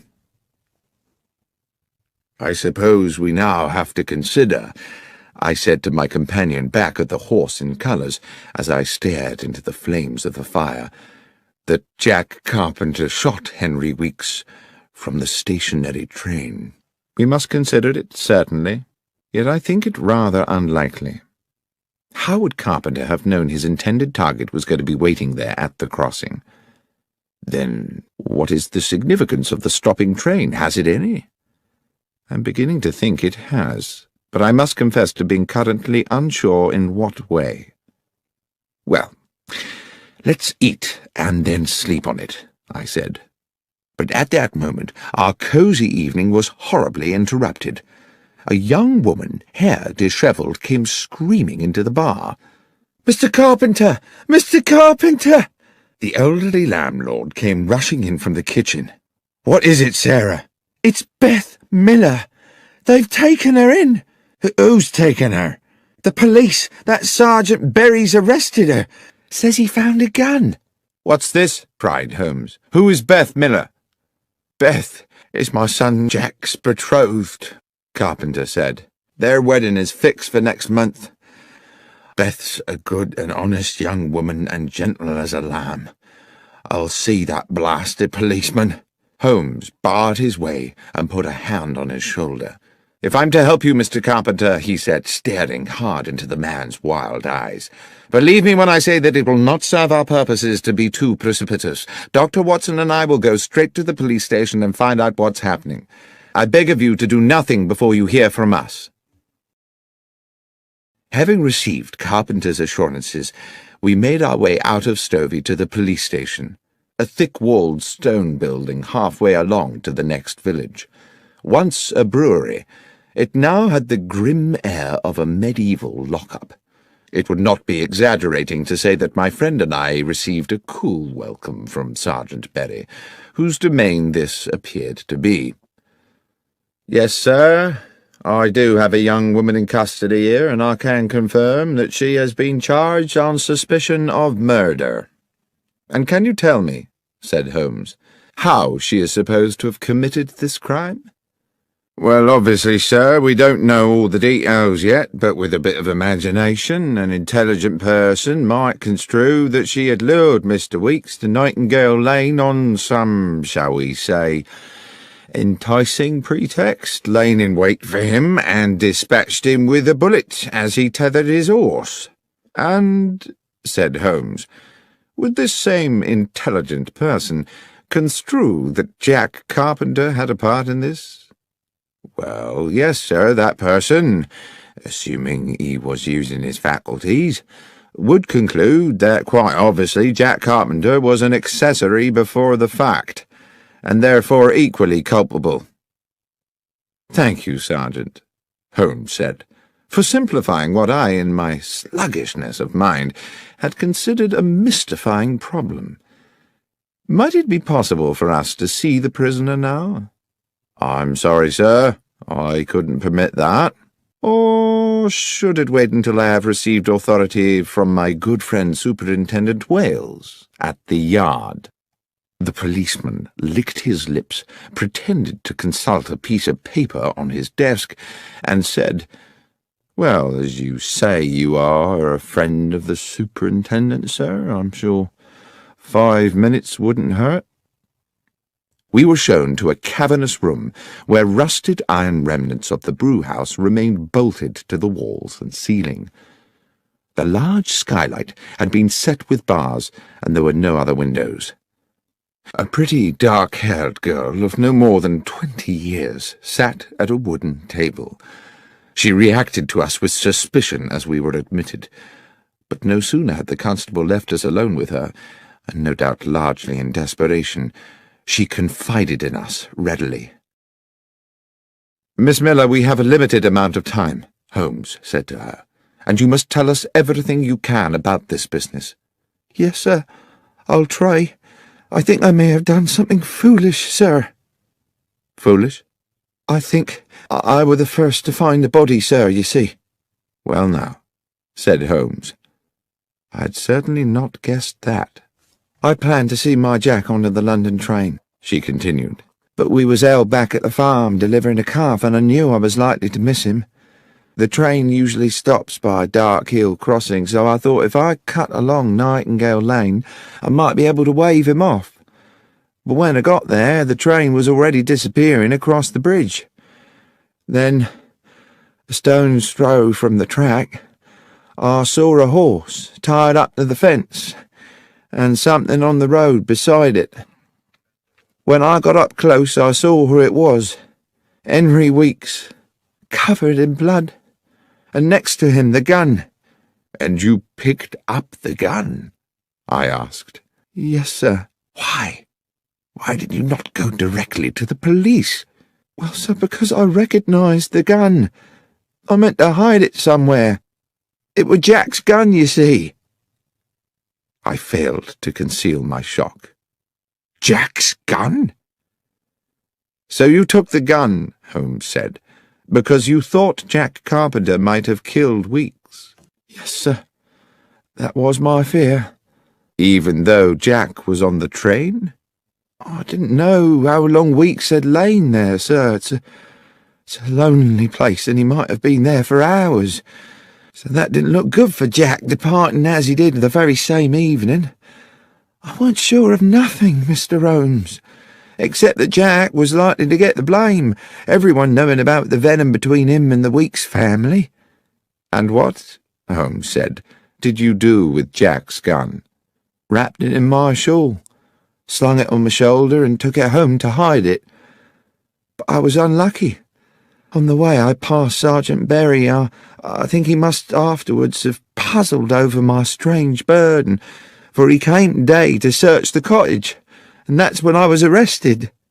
"But Holmes," I said, "if the murder weapon was beside the body, doesn't that at least establish Jack's innocence?" "Unfortunately not, Watson.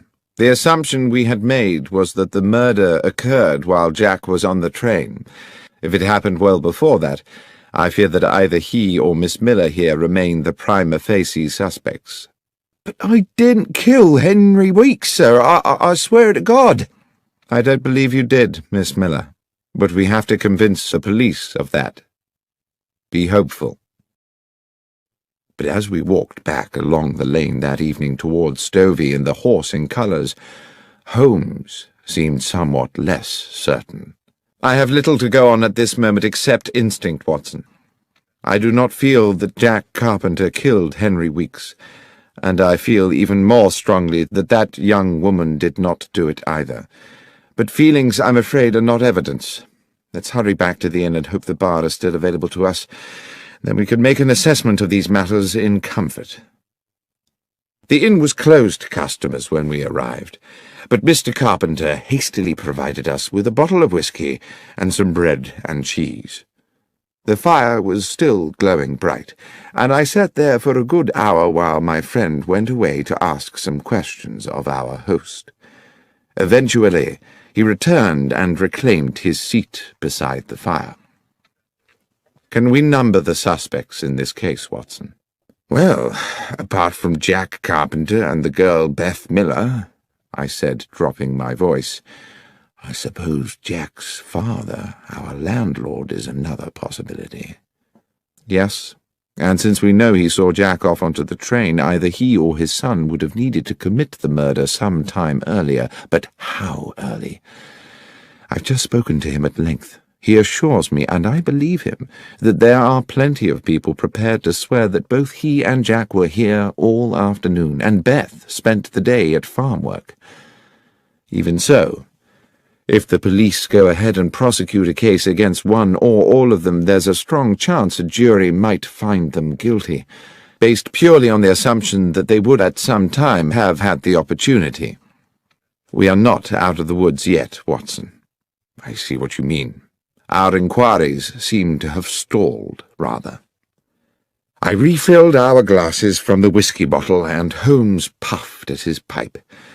Then suddenly he said, "The secret is on that train, Watson. I'm sure that's where it is. What time is it? 20 minutes to 11. Come along. We might just get there before it leaves." It was an old cart that transported us post-haste along the hold and muddy lanes of Stovey, so that we arrived at the station splattered and not a little shaken. We were, however, in good time to meet the 10:59. Unfortunately for us, the station-master, Mr. Milton Fraser, was again on duty. Despite his obvious respect for my friend, however, he became instantly resistant on hearing Holmes's request. "No, sir, I'm afraid I most definitely cannot hold up the 10:59 London train. Mr. Fraser, this is no flippant request. An innocent young woman will spend tonight locked in a dungeon, as will her fiancé, unless I am able to complete certain essential inquiries. I ask only for 10 minutes. Mr. Holmes, my reputation may be a small thing by the world's standards, but it is very important to me. 10 minutes is a long time to delay a train. But if I can guarantee you that this will not affect your reputation, can you really do that, sir?" "Mr. Fraser, you have my word on it." A long, thoughtful pause. Then, "Very well, Mr. Holmes. I'll do as you ask." When 2 minutes later the great black locomotive hauled its clanking carriages into the station, Mr. Milton Fraser went straight to the footplate and had words with the engineer. A wave to Holmes and myself, who were some way along the platform, told us all was clear, and we boarded the train. Holmes went directly to the second compartment of the third carriage, which contained just one late passenger, an elderly gentleman sitting beside what I saw immediately to be the medical bag of a general practitioner. "If I may interrupt your peace and quiet, sir," Holmes said, and having outlined his reasons, asked, "Were you aboard this train last night?" "I was," said the older man. "I take this train pretty well every night. I'm a medical man with a practice in Newbury and a home in London." "Were you in this same compartment last night?" The elderly physician laughed. "Creature of habit, sir. Same compartment every night." "And do you recollect the young man who, I believe, got onto the train at this station yesterday?" "I do, as a matter of fact. He sat there, right opposite me by the window. Pleasant young man." "Good. Now, sir, the train stopped at Dark Hill Crossing a little way up the line. Do you recall anything unusual about that?" "Oh, it stops there pretty well every night, but, well, I do remember something, as a matter of fact. The train whistled, as it usually does, to see if the down train is close enough to respond. At just that moment, I remarked a small flash of light outside the train, like the sun reflecting off brass." "And the young man," said Holmes. "What was his response?" "He seemed as puzzled as I was. He said he knew the area and couldn't imagine what it could be." "Thank you, Doctor," said Holmes. He led me briskly from the train. "We have just 3 of our 10 minutes left before the train leaves, Watson, but I think it might just be enough." Mr. Fraser was waiting for us on the platform. All done, sir? One final request, Mr. Fraser. Are these the same carriages and in the same order as made up the train last night? Yes, sir. That doesn't change much. Then I'll need to get onto the line to check the other side of the train. I don't know, Mr. Holmes. The down train is due. You'll be at too much risk. I shall be quick. And without further discussion, he re-entered the train, crossed the compartment, opened the further door, and dropped onto the down line beyond. At almost precisely that moment, we heard a whistle, and Fraser said, "By golly, Dr. Watson, that's the down train crossing the bridge." I waited for a half-minute, but when I heard the rumble of the approaching train, I could restrain myself no longer. "Holmes!" I called. "Get a move on, for God's sake!" But the last words of my sentence were drowned by the roar of a locomotive thundering into the station and hissing to a halt next to the 10:59. I'm not sure what I thought had happened. I could see that Holmes had not regained the empty compartment for a terrible moment. I hovered in a cloud of anxiety. Then his head appeared, between the bottom of the train and the platform edge. He had ducked under the stationary train to avoid the incoming express. "Holmes, are you all right?" "More than all right, Watson," he said as he clambered back onto the platform. "Especially as I believe I can now name our murderer." He turned to the rather shaken station-master. "The train may leave, Mr. Fraser, but there are conditions. I see there are no facilities for uncoupling a carriage here in Stovey." "Correct, sir. There are no sidings here." "Then I must ask you to travel to London with the train, and to ensure on arrival that the carriage in which the physician gentleman is travelling is impounded at Paddington." "Good Lord, Mr. Holmes! Is the doctor a suspect?" "No, Mr. Fraser. But one might say the carriage is." Despite his misgivings, the station-master was heroically compliant, and directly he had arranged for a message to be sent to his own family, he boarded the 10:59, which had now, for one night only, become the 11:25, and the train pulled out of the station on its way to London. "Well, Holmes, I probably don't need to tell you," I said, "that I am completely baffled." "You can be forgiven for that, Watson. It has been a puzzling business. But you do intend to explain to me how a train carriage can be a suspect in a murder case. I will explain everything when we get back to the Horse and Colours, but first I must ensure that Beth Miller is released from that appalling prison and spends tonight in her own bed." It was long past midnight when we sat again in the comfort of the inn. Though I had not been present when Holmes had put his theory before Sergeant Berry at the makeshift jail, he had clearly made a convincing argument, because Beth Miller had been immediately released and sat with us now at the rough-hewn table where Samuel Carpenter, bubbling with the turn in fortune, was proving very liberal with his best ale. "So, who was it, Mr. Holmes? Who was the murderer?" "Well, that's not as simple a question to answer as you might think," said Holmes. "The simple answer is that Henry Weeks was the murderer." "Do you mean it was suicide?" I said. "Well, Watson, whatever we call it, there is no doubt that when Henry Weeks fired the gun, it was to murder Jack Carpenter." Around the table, Mr. Carpenter, Beth Miller, and I, all wearing similar baffled expressions, sat staring at Holmes, waiting for him to elucidate. "Henry Weeks," Holmes said, "went to the spot with the intention of killing young Jack. He knew the train would stop there, and he meant to get a shot at his victim through the carriage window. Things seemed to be going well for him. Jack Carpenter was sitting on the Stovey side of the train, so Weeks would have had a good view of him from the lane. Here is what I believe happened. Weeks took aim, but at the very moment he was about to squeeze the trigger, the train blew its whistle.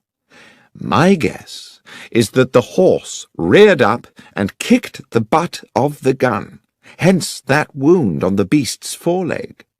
The gun went off. "Ah," said I, "that flash of light the physician on the train mentioned." "Precisely. The sound of the shot was probably drowned by the noise of the train. The gun barrel now tilted down, its aim sent low. The bullet hit the wheel bogie of the carriage. The mark on the metalwork is what I was so keen to check this evening, and ricocheted back to strike Henry Weeks." "So the train wheel was the killer," I said. "As I say, one could impute the train or the bullet or even the horse as accessories, for all were material in the death. But the fact of the matter is that Henry Weeks, in a rather elegant example of poetic justice, inadvertently murdered himself." Holmes and I took the first train back to London the following morning, passing on our way out of Stovey Station the sight of Weeks's lonely death. "What put you on to it, Holmes?" I asked. "I suppose you could say, Watson, that human goodness put me on to it." "Not deduction, then?" "Samuel Carpenter, his son Jack, Beth Miller. Good people, Watson. We were, if my instinct about them was correct, distinctly short of homicidal candidates. Then you'll recollect the nature of Weeks's head wound. Clearly not suicide, as you noted yourself, because of the shallow nature of the wound. But was it a deep enough lesion to have been caused by a direct hit at close range? That set me wondering about whether the bullet might have rebounded.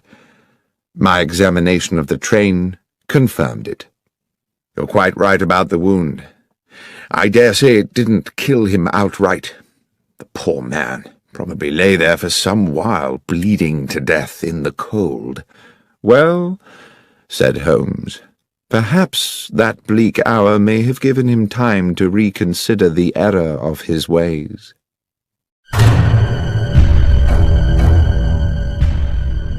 Sherlock Holmes, The Rediscovered Railway Mysteries and Other Stories, was written by John Taylor and read by Benedict Cumberbatch. It was produced by Fiction Factory and is published by BBC Audiobooks.